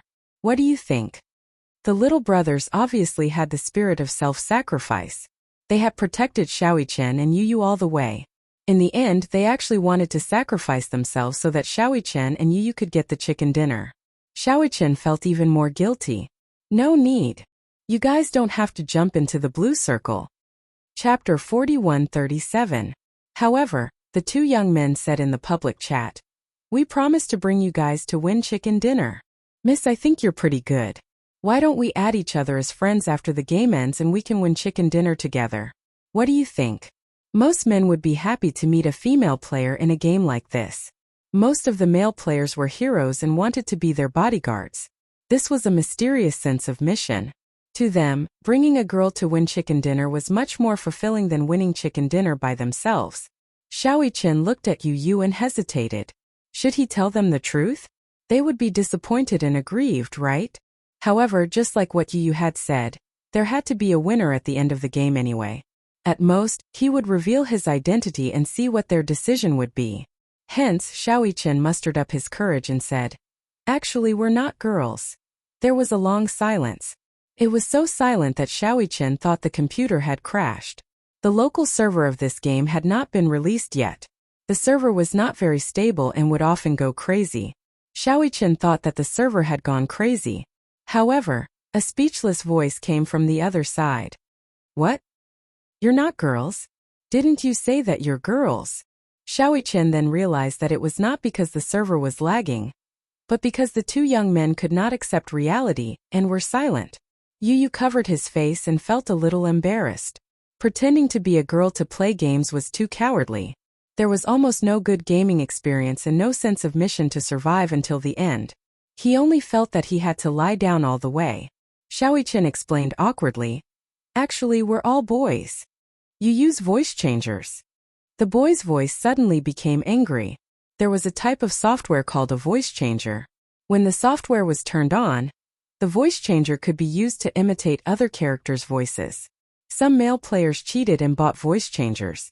Then, they pretended to be girls and won chicken dinner. Players called these people ladyboys. Xiaoqian quickly explained, it's not a voice changer. We're only 11, and we haven't started to change our voices yet. So, before he could finish his sentence, he heard a flurry of footsteps. Then the 2 male players rushed in front of them with guns in their hands. All he heard was an angry shout, liar! Then Xiaoqian felt a burst of electric sparks on the screen. Tut-tut-tut. 2 male players were shooting at them with their AKMs. Soon an interface popped up on the screen. Keep up the good work and get the chicken dinner next time. The team was ranked second. Xiaoqian was stunned and did not react for a long time. The 2 young men turned hostile. When they heard Xiaoqian confess that he was a boy, they shot him and Yu to death. This? Xiaoqian was completely dumbfounded. He had thought of countless endings, but he never thought that it would be such an ending. Hey, how could it be like this? Just because he lied to them that he was a girl, they turned their backs on him? They had killed 100 players all the way to the final circle. Shouldn't they have some revolutionary feelings? They were even comrades. Yu Yu looked at Xiaoichen's embarrassed expression and could not help but laugh out loud. Chapter 4138. Yu Yu laughed mercilessly, completely ignoring Xiaoichen's embarrassment. You're laughing. You're still laughing? You still have the nerve to laugh? We almost got chicken dinner. What do you mean by we? Yu Yu held back her laughter and said seriously, from the beginning to the end of the game, I don't think we contributed much. What do you mean we didn't contribute much? We cheered them on and even helped them search for first aid kits. Didn't you give them all 3 first aid kits? I felt guilty and knew that I shouldn't have lied to them that I was a girl, so I came clean. They didn't have to be so heartless. They even turned their backs on us and shot us to death. Yu Yu couldn't hold it in anymore. If Yueyao grows up and finds out that you used her name to cheat others, let's see how she'll deal with you. When Xiaoichen heard this, he didn't think much of it. That'll happen when she's older. Suddenly footsteps could be heard outside the door. Brother. Speak of the devil. Yu Yu left the computer table and walked to the door. He saw Yueyao standing outside the door in a little dress. She looked up at Yu Yu with a smile. It's time to eat. Mommy told me to call you guys. Yueyao, good girl. Yu Yu picked Yueyao up and hugged her like a glutinous rice ball. He couldn't bear to let her go. Yueyao was already more than 3 years old. Gradually, her facial features became more and more mature. The amazing thing was that Yueyao and Muyaja didn't look much different from each other. Perhaps it was because their daddy's genes were too strong. Old people always said that boys usually looked more like their mothers, while girls looked more like their fathers. However, Yu Yu and Xiaoichen, this pair of twins, looked more like Muyaja. She had thought that when Yueyao grew up, she would be more like Yun Shirshir. When she was young, she looked very similar to Yun Shirshir. However, as he grew bigger and bigger, other than his eyes and skin, the rest of his body started to resemble Muyaja. Yueyao's skin was very white, even whiter than Yun Shirshir's. It was not an exaggeration to describe her as milky white. She had the rare snow-white skin of Asians. Her curled eyelashes were also occupied by him. At first glance she looked like a doll. Yun Shirshir especially loved to dress her up. Dresses, princess outfits. She was so happy to dress her up. Every girl had a dream of being a princess. Even after they grew up, this dream remained. However, some people were lucky enough to keep this dream alive, such as her. She poured all her dreams of being a princess onto Yueyao. From the princess room to the princess dress, Yun Shirshir couldn't wait to pamper Yueyao. However, she was still the most strict with Yueyao. After all, if she wasn't strict, Yueyao could be said to be omnipotent at home. Too many people doted on her. Muyaja, Gongjia, Huajin, Yu Yu and Xiaoichen. No one could bear to not dote on her. Especially Muyaja. He was a slave to his daughter. His servile nature was simply unseen. He could never bear to lose his temper at Yueyao. The most memorable day was that day when Muyaja woke up in the morning and prepared to go to work. He stood in front of the mirror and combed his hair.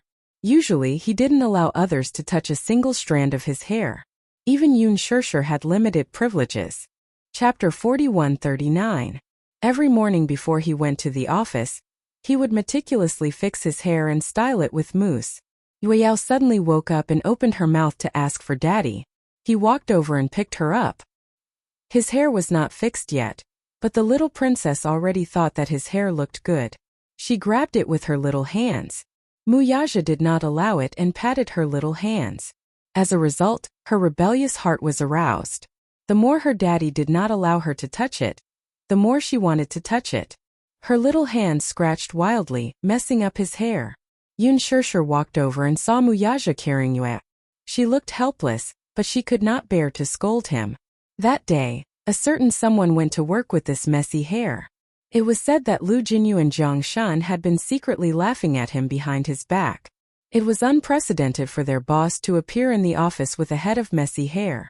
However, his hair had already been fixed. Unless it was washed, it really could not be fixed. When asked for the reason, Muyaja was even proud of his little princess's masterpiece, and said that Yueyao had personally done it for him. Lu Jinyu and Jiang Shan were amused when they heard that. They laughed at him for being a clown. Muyaja said half-jokingly, "Who asked me to only have one daughter? If we have another one, it won't be just one." Jiang Shen also joked. Lu Jinyu bumped his shoulder. Are you stupid? Boss only has one daughter. There won't be any more in the future. What's wrong? Have you forgotten? Lu Jinyu was speechless. Boss had a sterilization operation. Ah, I remember now. Jiang Shen only then remembered that after Yueyao was born, Mu Yaja had a sterilization operation. A son and a daughter. Could be said to be perfect. He had nothing to be regretful about. Yu hugged Yueyao and teased her while saying meaningfully, Yueyao, in the future, don't play with that brother of yours. He even cheated his biological sister. Let's ignore him. With that, Yu carried Yueyao away. In the room, Xiaoichen was dumbfounded as he watched Yu leave with Yueyao in her arms. When did I? He muttered and chased after her. Yu enjoyed spending time with Yueyao. Yueyao liked to pester him to play games. However, he was only 3 years old after all. The games he played were naturally the most childish of all. Yu had long passed the age of playfulness. He matured much earlier than other children, so he was not interested in most of the games that Yueyao liked to play. But as long as it was something Yueyao liked to play, he was willing to be patient and play with him wholeheartedly. Yueyao likes to play with dolls. For this reason, Mu Yaja specially decorated a room for dolls. The room was very small, but all the wardrobes and furnishings were custom-made according to Yueyao's height. The wardrobes were filled with dolls' clothes and toys for playing house. Yueyao likes to dress the dolls. Every time she pulled Yu into the room, she liked to change the clothes for each of the dolls. At this time, Yu would style the doll's hair according to the clothes that Yueyao changed. The siblings would also study how to braid the hair. Yu thought to himself, let's just treat it as practice for the dolls.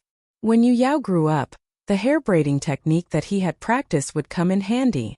Hence sometimes Yu played even more seriously than Yueyao. Chapter 4140. If it were Gong Fan, he wouldn't be that interested in dolls. However, if Yueyao pestered him to play with her, he would be very willing. For some reason, if Yueyao pestered and pestered them, no matter which family member it was, they would feel a great sense of accomplishment. Making Yueyao like them was a great source of pride. He remembered that once Yueyao pestered Gong Jie and asked him to hug her. It wasn't an exaggeration to say that Gong Jie bragged about it for half a year. Yueyao likes it and wants me to hug her. My niece is especially clingy to me. It seemed that this gave him a great sense of accomplishment. Because of this, Mu Yaja muttered in his heart. That day it was just that he wasn't around.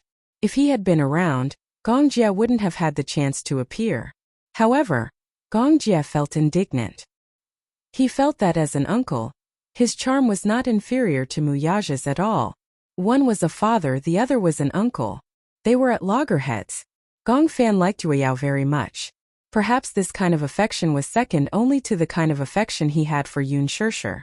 When he was with Yueyao, even if the little girl was noisy, his heart would feel very peaceful and beautiful. The most beautiful thing in the world was when she was noisy and he was laughing.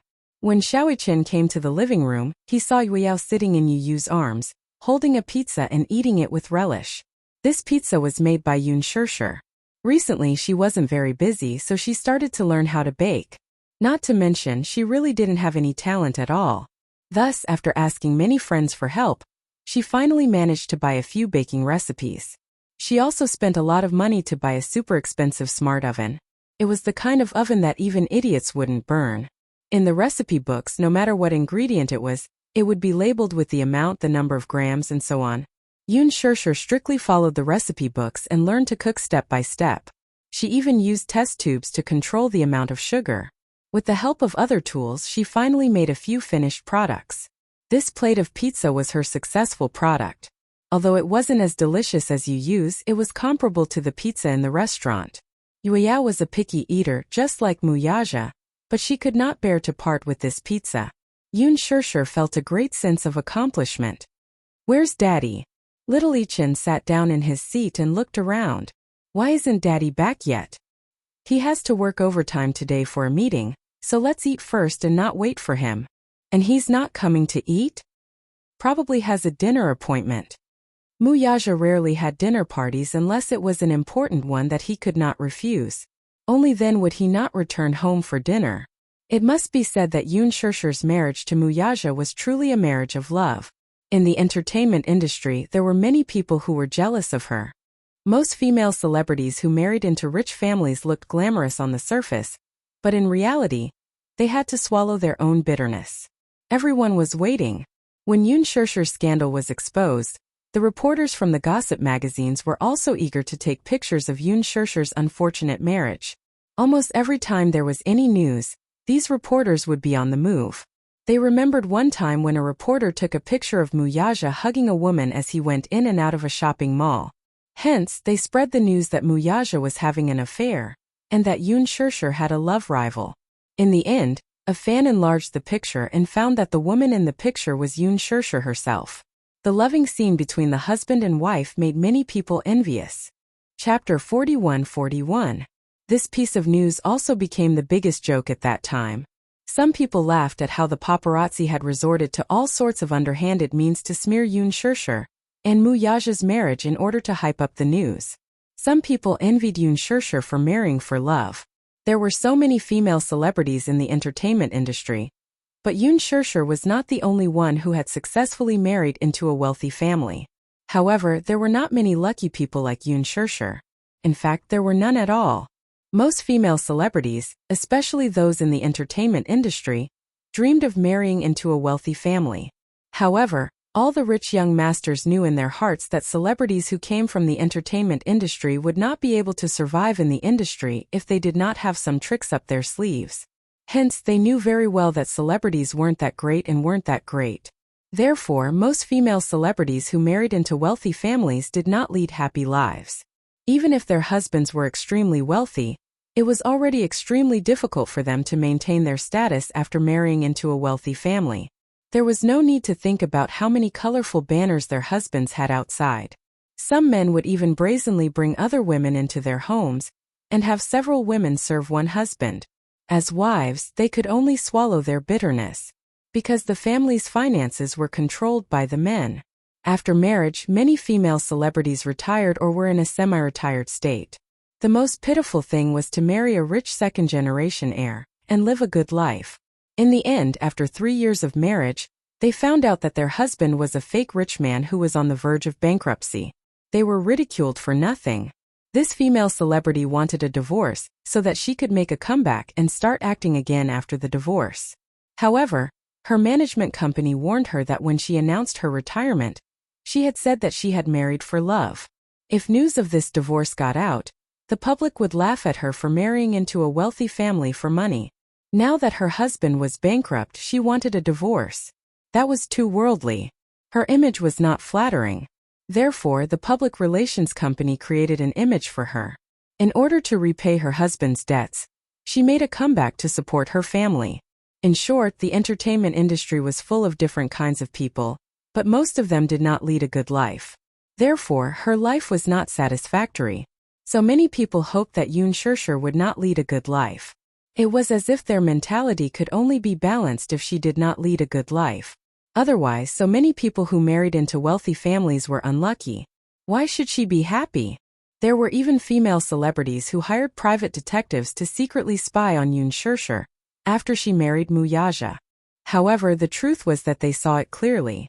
After marriage, Muyaja's business, the Xingyu Financial Group, had replaced the Mu family's position in the capital and became the #1 wealthy family. However, after marriage, he cared a lot about the family.